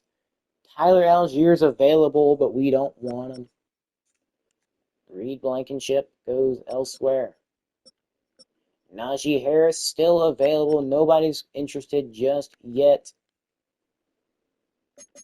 We could go after John Simpson, the guy we just released. Is it a smart decision? Probably not. We will make an offer, though. He does have some interest in us. Now, we are on his list as the first guys.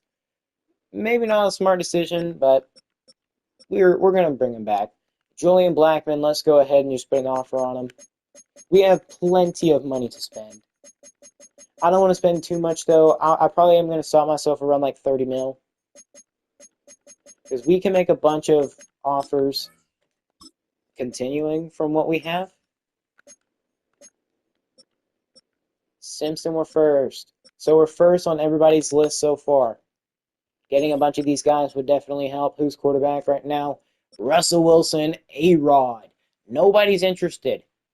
Do we bring him in? Trade away Justin Fields. Bring A-Rod back to New York to help mentor a young quarterback. A-Rod potentially looking to give back to the team. Not a bad idea. Screw it. We'll throw an offer up to the 42-year-old to bring him back to New York. This time, we're not expecting him to do anything special as a starter. We're just expecting him to mentor the young. Hopefully, he decides to come back. Probably not a good decision, but having 3 QBs on the roster wouldn't hurt. Brady Cook is not the future. I'm going to spoil it for you. He's not. But who could potentially be the future, though, we will see. Maybe we bring in Tyrann Mathieu. We're not going for a championship just yet. You know what? Let's look at it. Darius Washington. He doesn't even have an offer yet. Maybe we can get away with getting a cheap offer for now. Get some kind of free safety on the squad. And that is the 5th person we've targeted.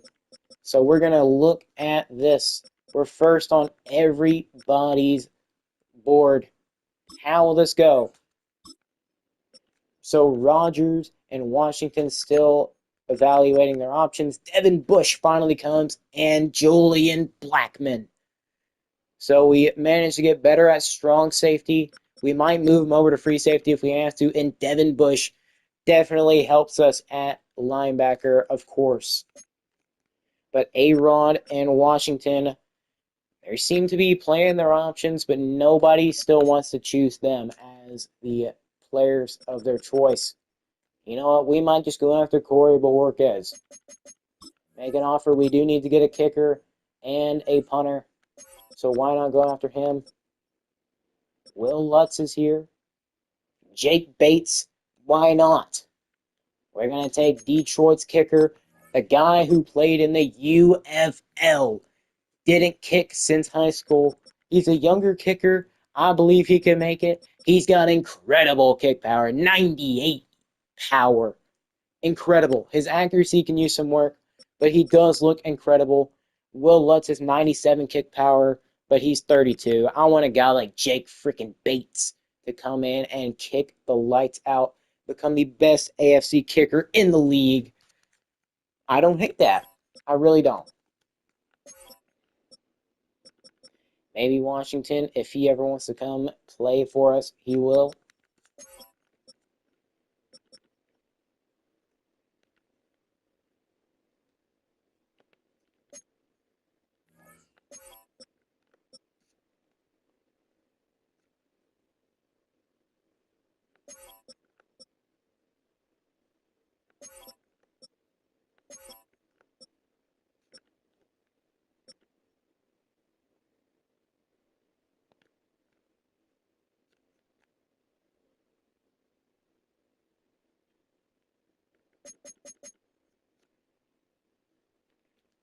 Sam Williams doesn't look that bad either. He'll just throw up an offer out there. If he accepts, then he accepts. But if he doesn't, we're not going to worry too much about it. We are the only people on his board, so that's incredible. DJ Jones and Sebastian Joseph Day. Actually, crap. We aren't going to be able to get any more as we've got all the guys we kind of needed.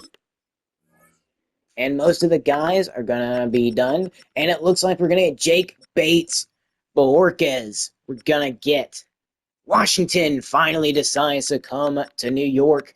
So this team's looking quite different than last year. Our receiving core got a little bit better with D-Hop, who's going to end up mentoring a potential receiver.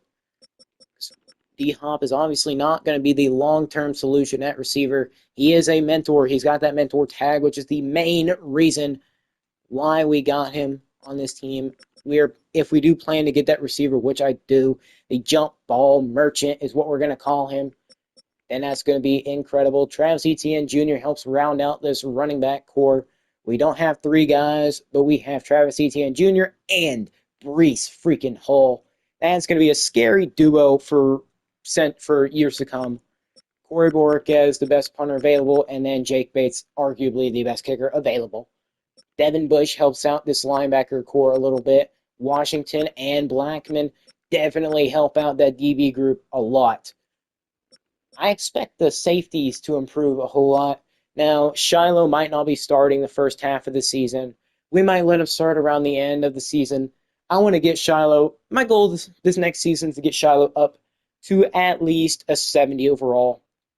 He's already 26, so he's not got too much more time to develop before he starts regressing.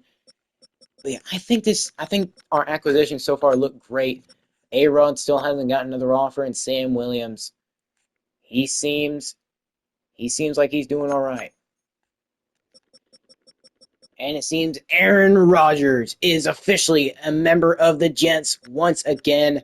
He did perform quite well with the Steelers, led them to the playoffs.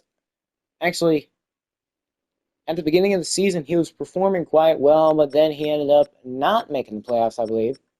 And then whoever else it was, Sam Williams, finally comes to New York. So we have $27.6 million in cap room. That's exactly where I'm going to leave it off at. I don't think I need to put anybody else that we need right now. I think we're starting to become a more rounded out team. Now, we probably need to work on depth a little bit. Our offensive line doesn't really have that much depth.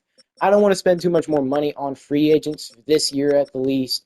I want to have some money going into the draft. So we're going to have to sign those rookies, and it's going to cost a lot of money, especially since we're going to have two top 10 draft picks, which is going to be interesting.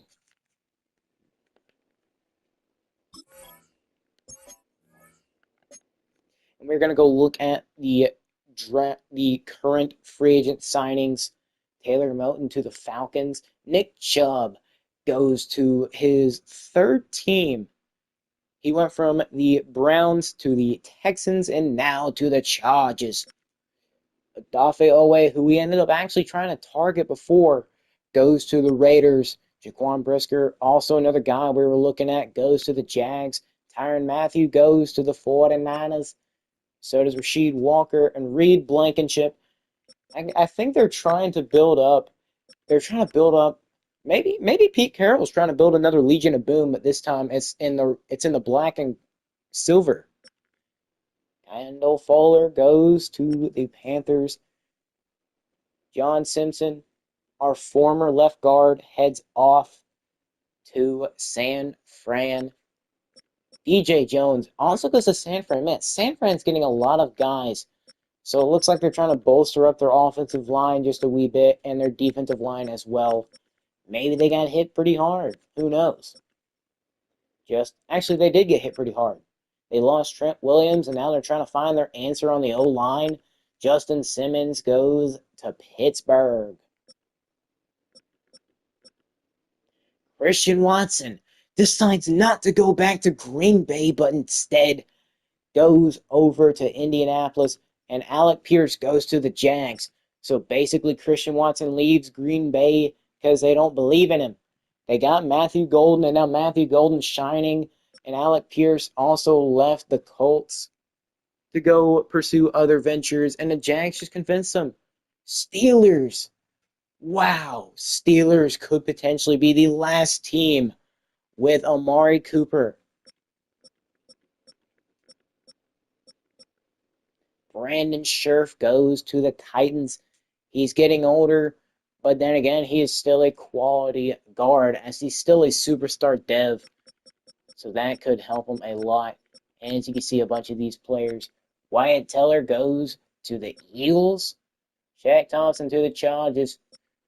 Bunch of interesting places.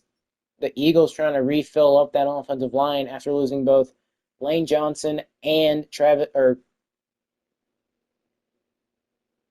Kelsey. I will just say Kelsey. Yeah, this is pretty much what free agency is looking like right now. Traylon Burks goes to the Falcons. He had a lot of interest in us, but I didn't really have interest in him.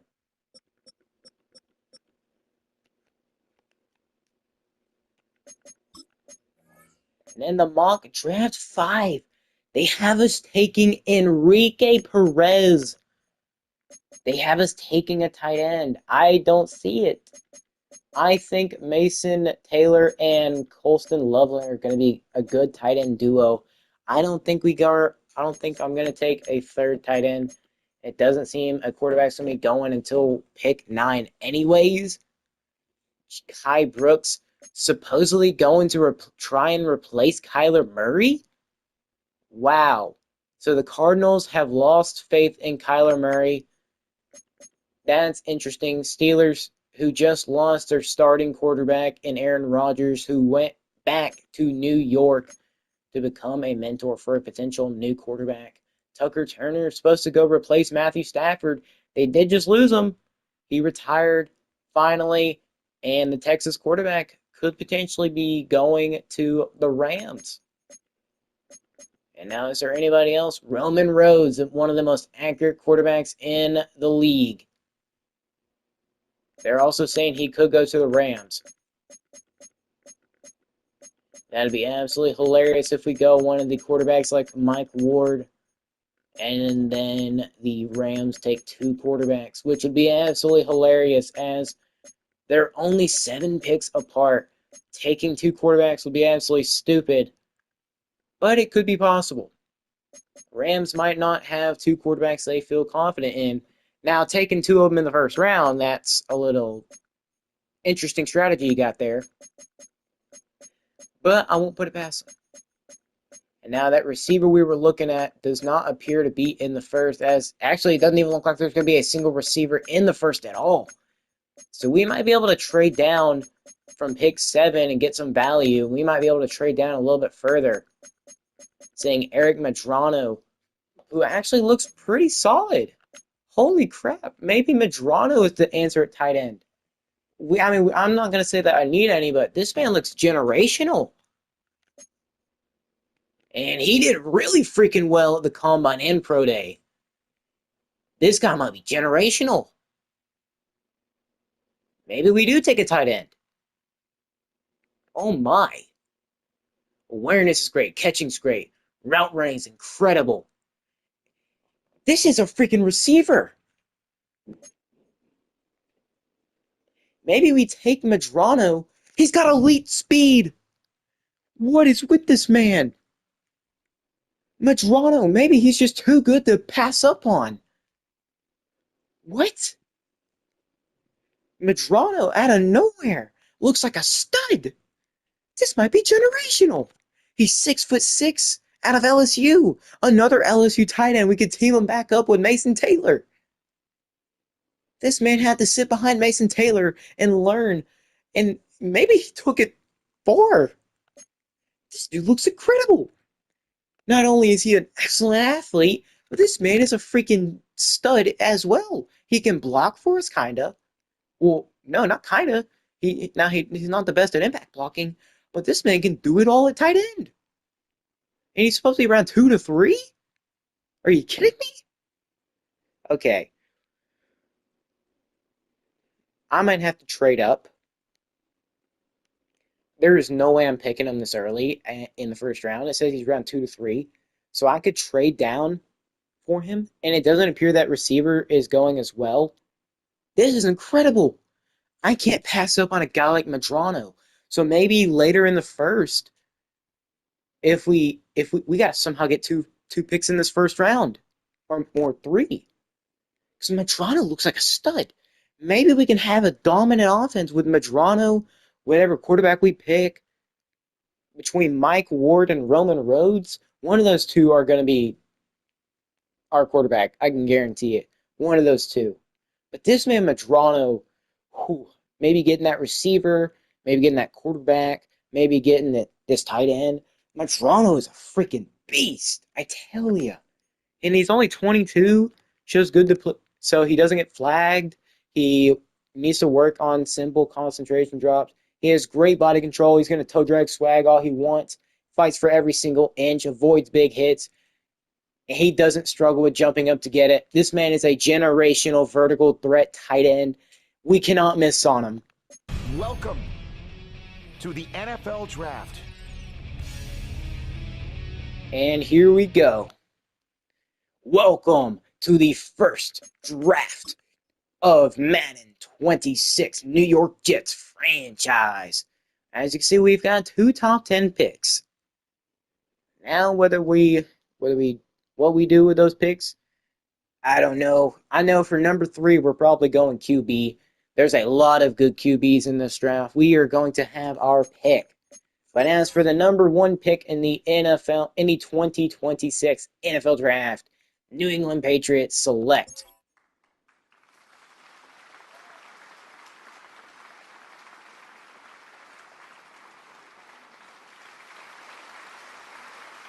number 1 overall, Oscar Tatum, left tackle.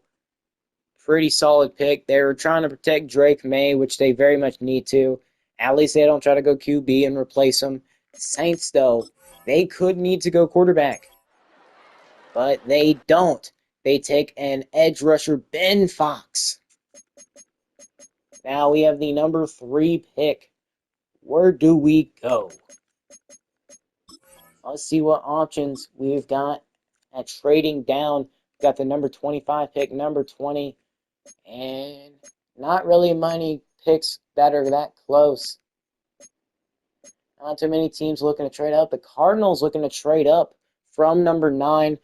They're offering probably the worst package. Then again, they probably don't have much to trade away in the first place. Texans are offering a lot. First this year, first next year. We could look to get same thing with the Seahawks. I'm not looking to trade that low. We might do it with the 7th pick, but it doesn't appear I want to do it here. And now, who will be the first pick of the series? Will it be quarterback Mike Ward? This man is considered a top 10 quarterback. He tested really freaking well at the combine. He's playing out of Oklahoma State. He actually looks like a really solid quarterback. He's great awareness, great break sack, great injury, great juke move. He actually is not considered a scrambling quarterback, but he's an improviser. He's among the best, most accurate quarterbacks in this draft. He can really throw it under pressure, really throw it on the run. He's not the best at play action. He can do it. He can almost do it all. This man's incredible. He can do it. He can do pretty much anything you could think of and more. Or do we go the other quarterback, the man who is considered the most accurate quarterback in this draft? He could be the second California quarterback we have on this roster. He is also considered a strong arm. He's got a great arm. He didn't test nearly as good as Mike Ward did at the combine, but he did still do pretty solid and at the pro day. But Roman Rhodes, he's not a scrambling quarterback. We'd have to change up our offense a whole lot. With Mike Ward, we wouldn't have to change it up nearly as much, but we still have to change it up a tiny bit.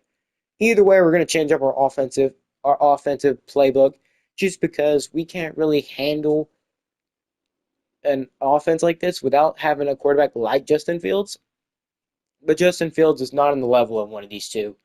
These two guys, they're young. They're 21, 22-ish.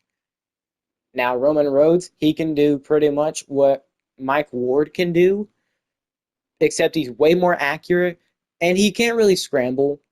He doesn't really break a sack as well. His play action is really freaking good. Not in the A level, but his accuracies are good. His throwing the pressure is good. He's got a bunch of solid stuff. He's another California quarterback, so Aaron Rodgers might actually like that. He's also a strong arm. He's really accurate. Like I said, he's got great throw power. But his speed is marginal, so he's kind of like Aaron Rodgers. He's kind of like an Aaron Rodgers build. I like Roman Rhodes. I really do. So we're going to have to see which one of these two are going to be the first pick of the Madden 26 New York Jets franchise.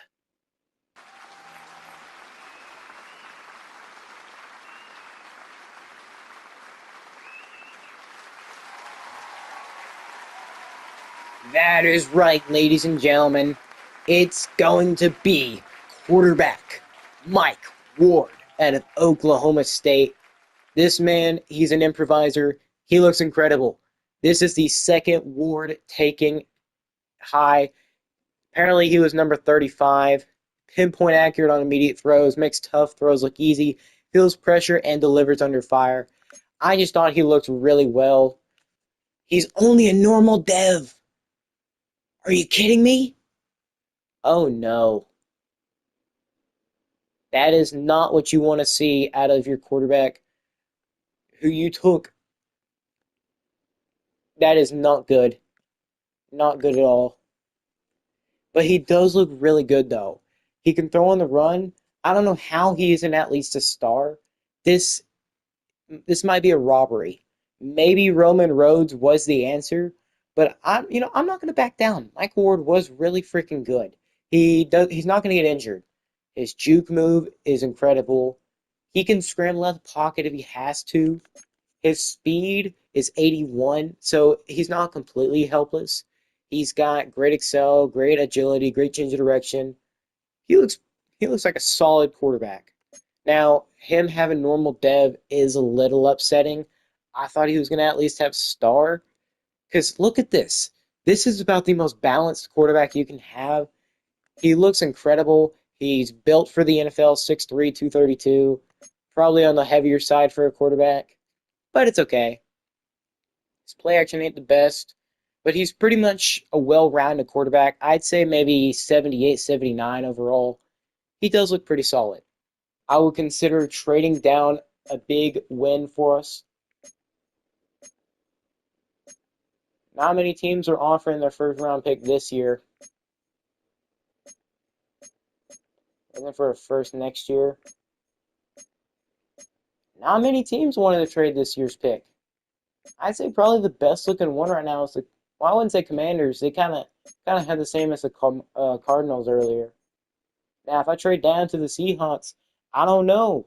Will they try to trade up for a receiver? We're going to get a ton of value, which is incredible. We do need that.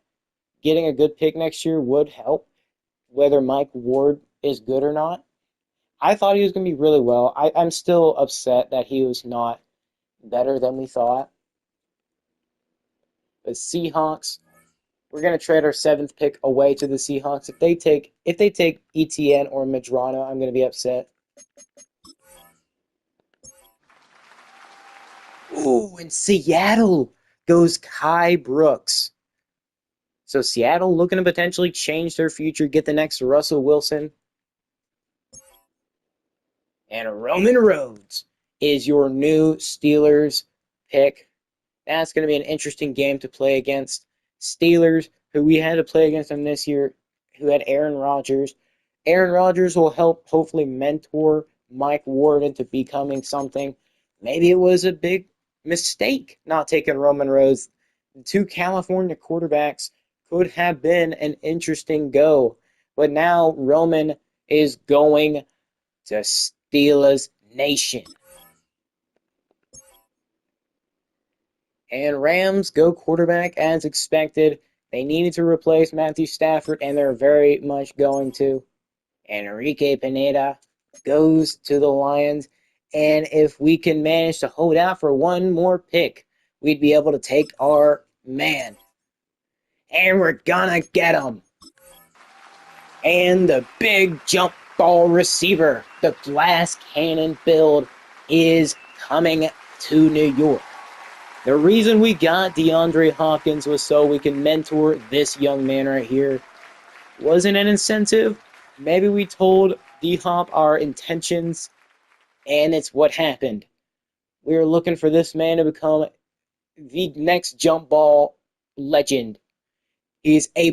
He's a top 10 receiver, NFL pass-ready catcher, track secure ball. This must mean one thing and one thing only. Normal Dev! Are you kidding me? How are we 0 for 2? He's a top 10 receiver in the draft. Actually, he's a top 10 player in the draft. And he's not even a hidden dev. This man looks great. Now he can't really stay injured. He stay injury free, or he doesn't really have that great stamina. But he is great at literally everything else. How is he not a star dev at the least? I'm getting robbed. We are one pick away from taking possibly one of the best tight ends in the league. They take him right before us.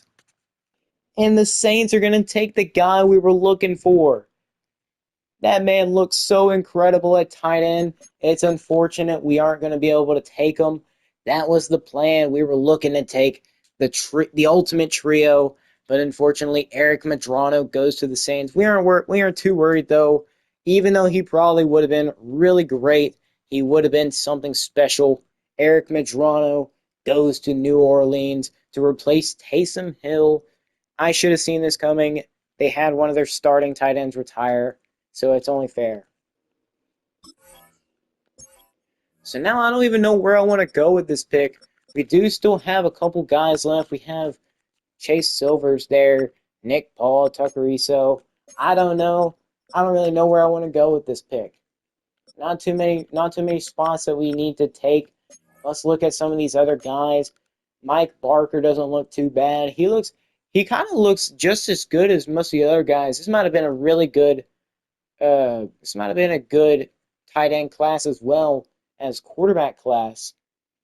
These guys don't look too terrible. So, with our first second round pick, we were going to pick Eric Madrano, who was slated for us at number 7. We are going to be taking a guy who we seem to be very proud of.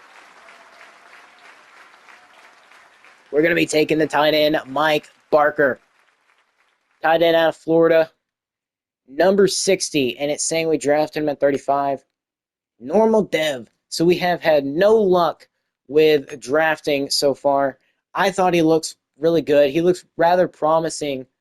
His injury is it's looking good. He got B spec catch, B deep route, B catching traffic. So I don't know if he's going to be nearly as good as Eric Madrano is.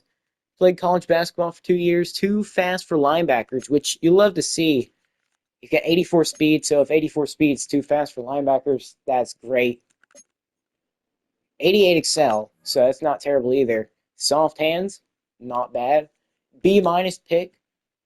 He was ranked 60 in true value and got him at 35. I'm still upset we didn't get not one hidden dev player so far. Well, we tried to do our best with drafting, but we didn't get a single hidden dev player. I'd say rather unfortunate considering we had a top 10 rated player in the draft, and it's looking like, what is Kai Brooks? Kai Brooks is a normal dev quarterback as well, so we didn't really miss out on him. I thought we were going to take him, then I'm like, nope, better not. And then we're going to look at Roman Rhodes. Roman Rhodes! So it was a big mistake not to take him. And now, since we're not going to have him at all, let's just go look to see what his dev trait is. If it's anything higher than a star, I'm going to be upset. Okay. Tight end, Enrique Perez. This guy looks like a pretty solid tight end. He's already considered number 20 tight end in the league. He's not the best blocker. He does have really great stamina. He can kind of catch. He's not nearly as good as I thought he would be. I didn't think he was going to be that good, but actually, he was hidden dev. I am going to go check what he was. With studs. Oh my god. So it turns out Eric Madrano was a 78 overall. And of course, he's a hidden development tight end. He's only a star dev, surprisingly. I thought he looked really good. Way too good for just a star dev, but it seems Enrique Perez was the most talented tight end in the draft. I wasn't thinking much of Enrique. I had him scouted relatively early. I should have probably took him. But you don't know until it happens. Turns out quarterback Tucker Turner isn't anything special either. So it seems like there might have only been like one special quarterback in this draft, and that was Roman Rhodes. I shouldn't have picked him. He had really good accuracy, so I have no clue why I didn't. Steelers just had him fall into their lap, which they are very much happy about. Let's check his accuracies. His accuracies look incredible. I mean, he's only a star dev, and he's not even one to show up. But he looks like an NFL-ready quarterback. He's already a top 27 quarterback. He's already a top starting quarterback in the league. 76 overall. Good on him. Really good on him. And it seems like the best-rated quarterback was probably Roman Rhodes. Yeah. Roman Rhodes, the best-rated quarterback. It's a shame we didn't get him. I was highly considering him, but I was looking at all the other stuff. His accuracies were just too good. I don't know. I should have took him. His accuracies looked incredible. But maybe that's just because the Gents suck at football. And drafting, apparently. But there is Darius Etienne, top 10, number 10. Enrique Perez and Eric Madrano right there with each other. Perez is just clearly the better player. It's a shame he went to our rivals, the Giants of all teams. Madrano, Saints aren't nearly as much of a rival, but I do think we might potentially play them. But Perez, it's going to be scary. He's out of Ohio State, tight end out of Ohio State. That's going to be fun to play against. Not really. Giants, the Packers getting the best player, left guard. It's understandable. Three generational players. Turns out Perez is a generational player. I didn't think he was. Carlos Colon could even be a potential best player. He's considered the number one player in the draft. He's only a superstar? Wow, interesting the number one rated player in the draft isn't X Factor. But Mike Ward, he's not the worst at all. He's not the worst. It's just we kind of wished better of him. He's basically starting off where Justin Fields is at, but we're going to actually try to look to pass it. He does have pretty decent throw power. His accuracies are good, or good enough. His throw on the run is great. I thought he looked pretty good. Now, he's going to be able to excel. He might be able to run a couple options. He's not going to get injured nearly as much as you would think. He's got great stamina. He can juke somebody. He can change the direction. He looks good. Now, he'll probably fumble it more than you think. So it's probably best not to run with him ultimately too much. And his accuracies look good. He can definitely throw a good short pass. His throw on the run is great. He's also considered a top 32 quarterback, so maybe we didn't do too bad. And not to mention, he's got the day one starter tag. Will be placed above similarly rated players on the depth chart. So I think how it's going to go, Aaron Rodgers, he'll probably be that third string quarterback to help develop Mike Ward into something special. And then Justin Fields will definitely be there as a backup, just in case Mike Ward goes down, which shouldn't be at all. It should be never. Now he doesn't like the fact that we have no income tax or whatever. Something about income tax. We probably have a bunch of it. But teams are unlikely to draft a replacement for this player. I will work with Mike Ward for now. He can definitely develop into something if we do it correctly. But the fact that he's a top 29 quarterback, not bad. He's not the best scrambler, but he does have the ability to scramble at all. And Roman Rhodes does not. So Roman, if he tries to scramble out, he's going to have a tough time. It said he had A awareness, which I thought that was going to mean like 85 and above. No, he is 75. So EA Sports, make up your mind. And it seems we're actually getting trade offers for Brandon Stevens. Gunnar Helm would not be a bad option, but I don't think I want him. Danny Stutzman, he's 23. That wouldn't be a bad choice either. He's 23 years old, star dev, 74 overall. He can definitely develop. Kanata Mumpfield, I don't think I want to go for him. That fourth round pick does look pretty tempting, though. Does look pretty tempting. A bunch of these guys I don't really feel like going after. They're just not worth my time. And the picks they're giving me, like a 6th and a 7th, that's not worth it. I'd say if I was going based off picks, the Raiders wouldn't be a bad option. The Rams would be a really good option. But Danny Stutzman, getting younger on defense, man, giving us time to develop. We have plenty of time. We're going to try to develop with Mike Ward if he can become something. But I ultimately think definitely something can happen. Danny Stutzman, welcome to New York. And you can see right there, Roman Rhodes is ready to be the next face of the franchise for the Pittsburgh Steelers.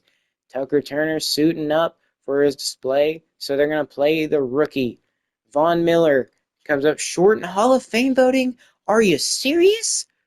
How the frick does Von Miller get denied a Hall of Fame opportunity? You're really telling me Von Miller doesn't get it, but Bobby Wagner does? That's okay. Brandon Stevens, of course, getting traded right before preseason. Not the best news. So here is the new look Jets. We have Mike Ward leading the way at quarterback, followed by Justin Fields and A-Rod. A-Rod's really only on the team so he can be a mentor to Mike Ward. Maybe develop him into something special. D-Hop is put at 4. I want ETN to actually be able to play a lot. I want him to be able to go up, be that jump ball guy, be the number 3. Nobody really expecting him to come out of anywhere. Rookie tight end Mike Barker is playing the fullback position because I want Travis Etienne Jr. and Brees Hall to run the 1 and 2 at running back. There wasn't really that good of an option at center, so we decided to go out and sign some. So the center position is not going to be the best, but the rest of the O-line looks actually pretty solid if Fashanu will develop a little bit more. Now we don't really have much backup on the O-line at all. We don't really have much depth. So if we do have enough picks next year in the draft, we can definitely look to try and just get some depth on this O-line if we don't do that good this year, which I have a good feeling we probably will. And here's the defense. This defense looks much different. We don't really have the good D tackle, which is funny enough because Quinnen Williams, but our secondary is looking much more refined with all those stars. Once again, we struggle with having much depth at all. As you can see, but at the safety position, safety is probably the best spot of our entire defense. We have secured down a bunch of good safety. Shiloh is a development. He's a development guy. So we're going to have to try and develop him as much as we can. He's only normal dev. He's 26 years old. I gave him 1 more year. Like I said, I'll start him if he proves himself. But Sauce Gardner, he's up to 96. That's beautiful. You love to see it. He's developing on his own. D tackle, funny enough, is probably the weakest position we have on this team. I signed UDFA Jaramillo. And then we got Brown, Joseph Day, and Tyler Tart. We got these guys just now because we didn't really have anybody else at D tackle. But Shamar Turner should be leading the way for this interesting defense. We don't have McDonald. Actually, we do. McDonald's a left edge rusher. We don't have a bunch of our big guys now at D tackle, so we had to go out and instantly sign some. So we probably won't get nearly as much pressure as we did before. So we might have to look at drafting a D tackle now. Now, maybe the Quinnen Williams trade, maybe it was good for us. Maybe it was bad. Who knows? But I do think Shamar Turner will turn into something special. He's only going into his 2nd year. So it's not a terrible look. His offense and defense looks younger, looks more interesting. Looks like we could actually start winning games, potentially. And I want to get some drills with Mike Ward on the pocket presence, as I do believe he can become a great starting quarterback for us. He might not be the next best. He might not be the next Joe Namath, but he can certainly be a good quarterback for us if he plays smartly. He has the tools for it, but does he have the ability to do it? That's the real question. We all need to find that out this season. I do think he can actually play pretty well. He's got targets. It's not like he doesn't have a guy to throw to, because he does. He has excellent guys to throw to. D-Hop, ETN, Mason Taylor, Colston Loveland, you name it. He's got a bunch of targets. We just got to find him the right opportunities. And we've got to give him a chance to develop. He's got Aaron Rodgers as his mentor. Now, whether he'll actually help him or not, that's yet to be seen. But he did really well here in training camp. Now we're going to get a good look at our new signing, Travis Etienne Jr., who's going to get enough for a touchdown.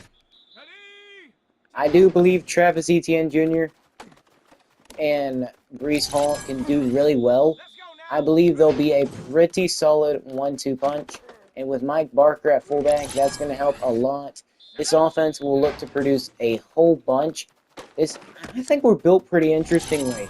I don't know who our comparison would be like. Feel free to drop that down in the comments below, because we look like a rather interesting team.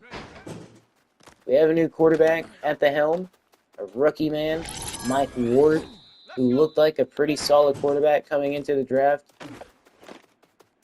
And then we've got the 1-2 punch at running back, Travis Etienne Jr. and Brees Hall. That could help us give the punch that we need.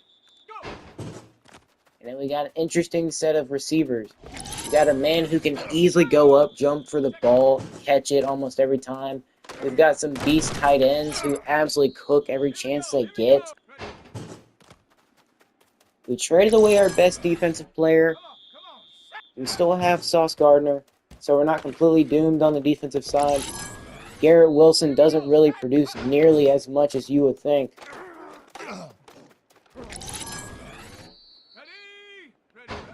But Travis Etienne does have gold, and he's looking to produce even more.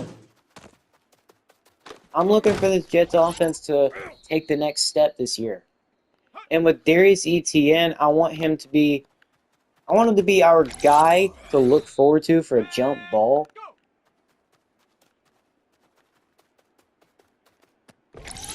What a catch! That's the type of effort I want to see out of him. I look for him to be a great jump ball guy. Definitely. Definitely look for him to catch something deep. Like that. Like freaking that.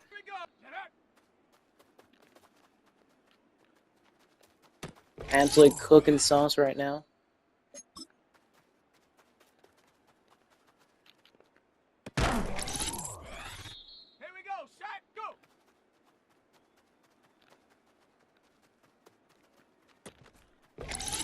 Boom, baby.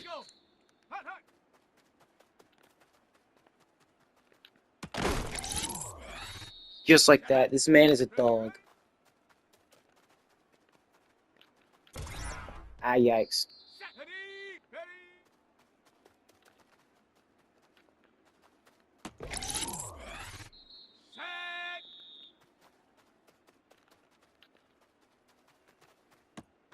Incredible.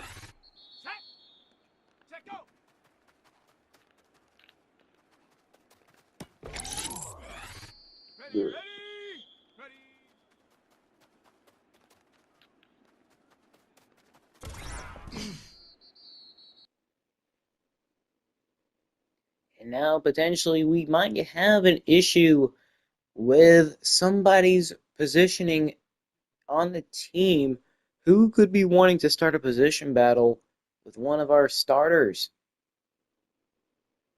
Right? Is this Mason Taylor? It is. Looking to start over Colston Loveland. He's definitely deserved it. He does think he's the best tight end on the team. I don't want to. I don't want to say it. I don't want to say it. Because Colston Loveland is star dev, but Mason Taylor, though. Mason Taylor's a dog. He's proved it last season. Here we are at the practice field. Rookie OTAs.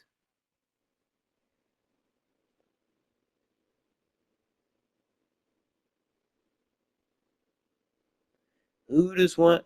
Ooh, Coach Xavier Foster talking to our star quarterback, our quarterback who we took number 3 overall, Mike Ward. Coach, it's an honor to be a part of this organization. Probably not. I really hope you are, Mike. I really hope you are. What is the short-term plan for me? I want you to develop into a quarterback that we are proud of. Yes, we do think it is limitless. Because I believe you can be something special. Learn the playbook, befriend the vets, keep improving, and I promise we'll see some big jumps by the end of the season. I definitely do, or preseason, whatever. Take it slow and do it right. Got it, coach. I'll keep my head down and touch base after camp and preseason. Excited to see what the future holds. I believe in you. I really do.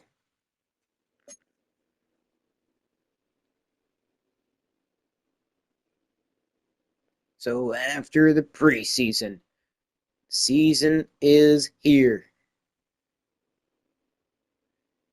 Mike Ward. Seems like he's doing better. He's got +2 throw power. He's up to 95 throw power. Absolutely what you love to see. This man can bomb it deep. And Mike, it won't take you that long. It won't take you that long to get you started. We didn't draft you 3rd overall just for you to sit around. Even with that, you still feel underrated. No way. Holy crap, guys. That's crazy. We didn't even do anything, and Mike Ward got developed up to a star for no reason. What? We didn't even have to do anything. Mike Ward is star dev. Mike Ward somehow goes up to star dev.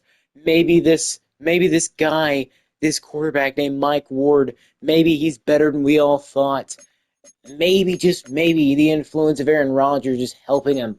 Who knows? But Mike Ward will be the starting quarterback, #1 in the league.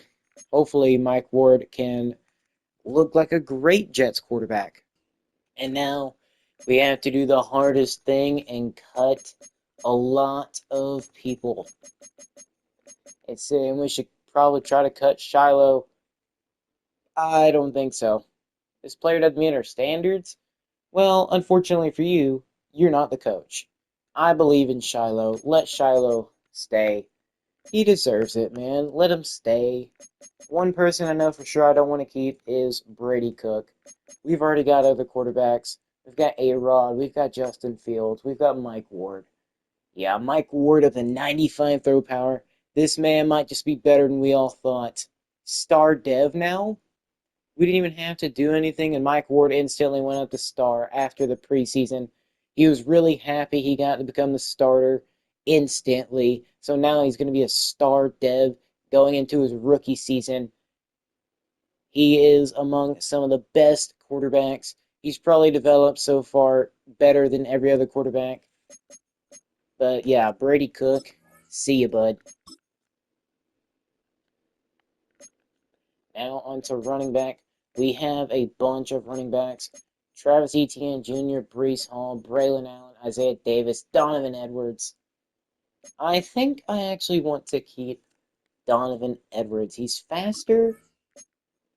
Saying we're going to incur a 120K penalty. It does not bother me at all. So we're going to have these 4 and Zach Evans. See you, man. So these are going to be our 4 starting running backs. We're going to have Travis Etienne, Breece Hall, Braylon Allen, and Donovan Edwards. The cover of NCAA 25 is going to be on our team. Maybe we can get the publicity that we need. We have no fullback. Now for receiver. We have plenty of receivers. 1, 2, 3, 4, 5, 6, 7, 8, 9. We don't need this many receivers, unfortunately. So we're going to get rid of a bunch of these guys.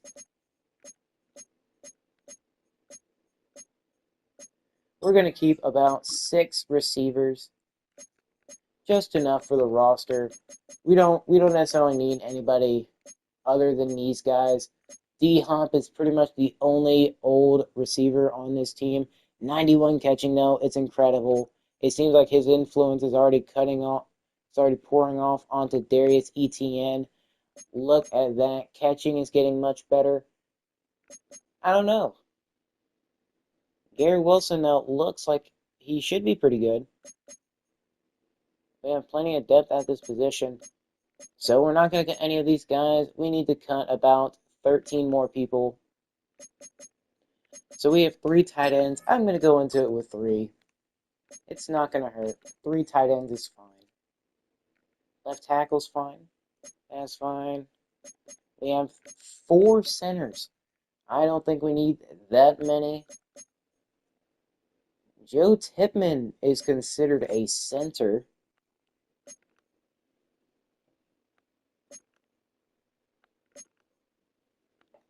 So we're gonna let him play at center. Because I don't think we want to keep Hartwig. We might consider getting rid of Nick Gates. He's already 30 years old.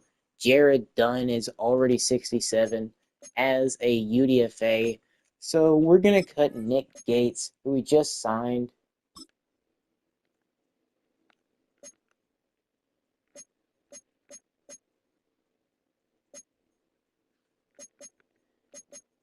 Defensive end looks fine. Both of our edge rushers look fine. D tackle, though, 2, 3, 4, 5, 6, 7. Bopool, the man we just drafted, we weren't really expecting him to do much. We'll take the penalty. He's not really important. Leonard Taylor, I could keep him, but I don't know.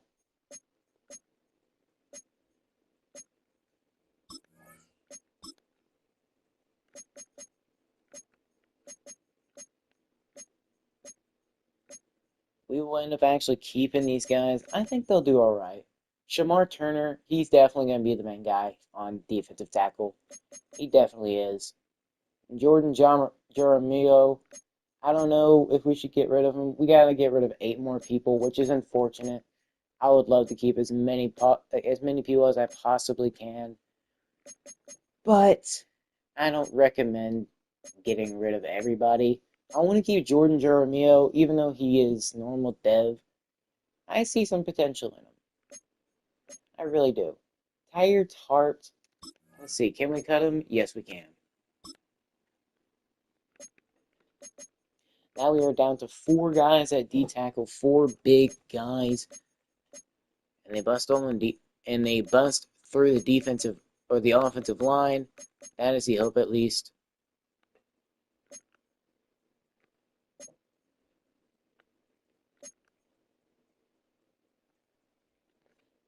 This poor Antoine Dawson. He's going to be the lone man at Sam linebacker. Devin Bush is starting ahead of him, though, so he doesn't have to have too much pressure on him. We have a lot of people at will linebacker. Marcelino, McCrary, Ball. I don't think I'm going to keep him. Caleb Cody, Pat Sherwood. I do want to try to keep. Yes, I do want to try to keep Pat Sherwood. 2, 3, 4. So we're going to get rid of Caleb Cody. We have to get rid of 5 more people. Who will those 5 people be? We have plenty of corners. So Jarek Bernard, Converse, you might be fast, but you're not good enough for this team. Quantez, I'm not saying that last name. You don't have the best man coverage. Your zone coverage is all right. Same here with Eric Garrar. You know what? Actually, let's get rid of Eric.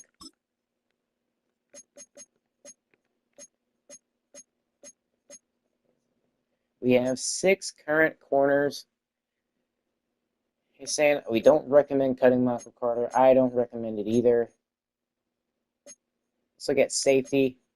I don't plan on getting rid of Shiloh, unfortunately. We gotta get rid of 3 more people.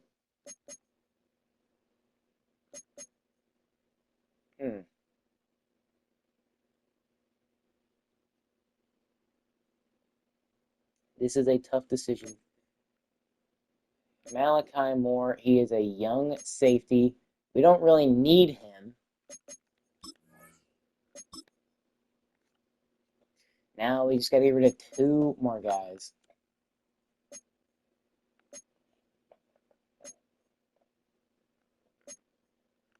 This is going to be interesting to see who we get rid of. Because I don't have too many people that I actually want to get rid of. I'm not getting rid of Shiloh. Zaire Barnes wouldn't be a bad option. We have a bunch of will linebackers we could get rid of. Zaire Barnes are saying we should get rid of. 50K penalty, but we get a lot of cap space back. He's 26. We'll get rid of him. We got to get rid of one more person. They want us to get rid of Pat Sherwood. He's young. But then again, so is Danny Stutzman. I believe we drafted Pat Sherwood in the 6th. Wasn't really much, but we will release him. So going into week 1 of the 2026 season, the New York Jets take on the Los Angeles Rams. 2 rookie quarterbacks, Tucker Turner and Mike Ward.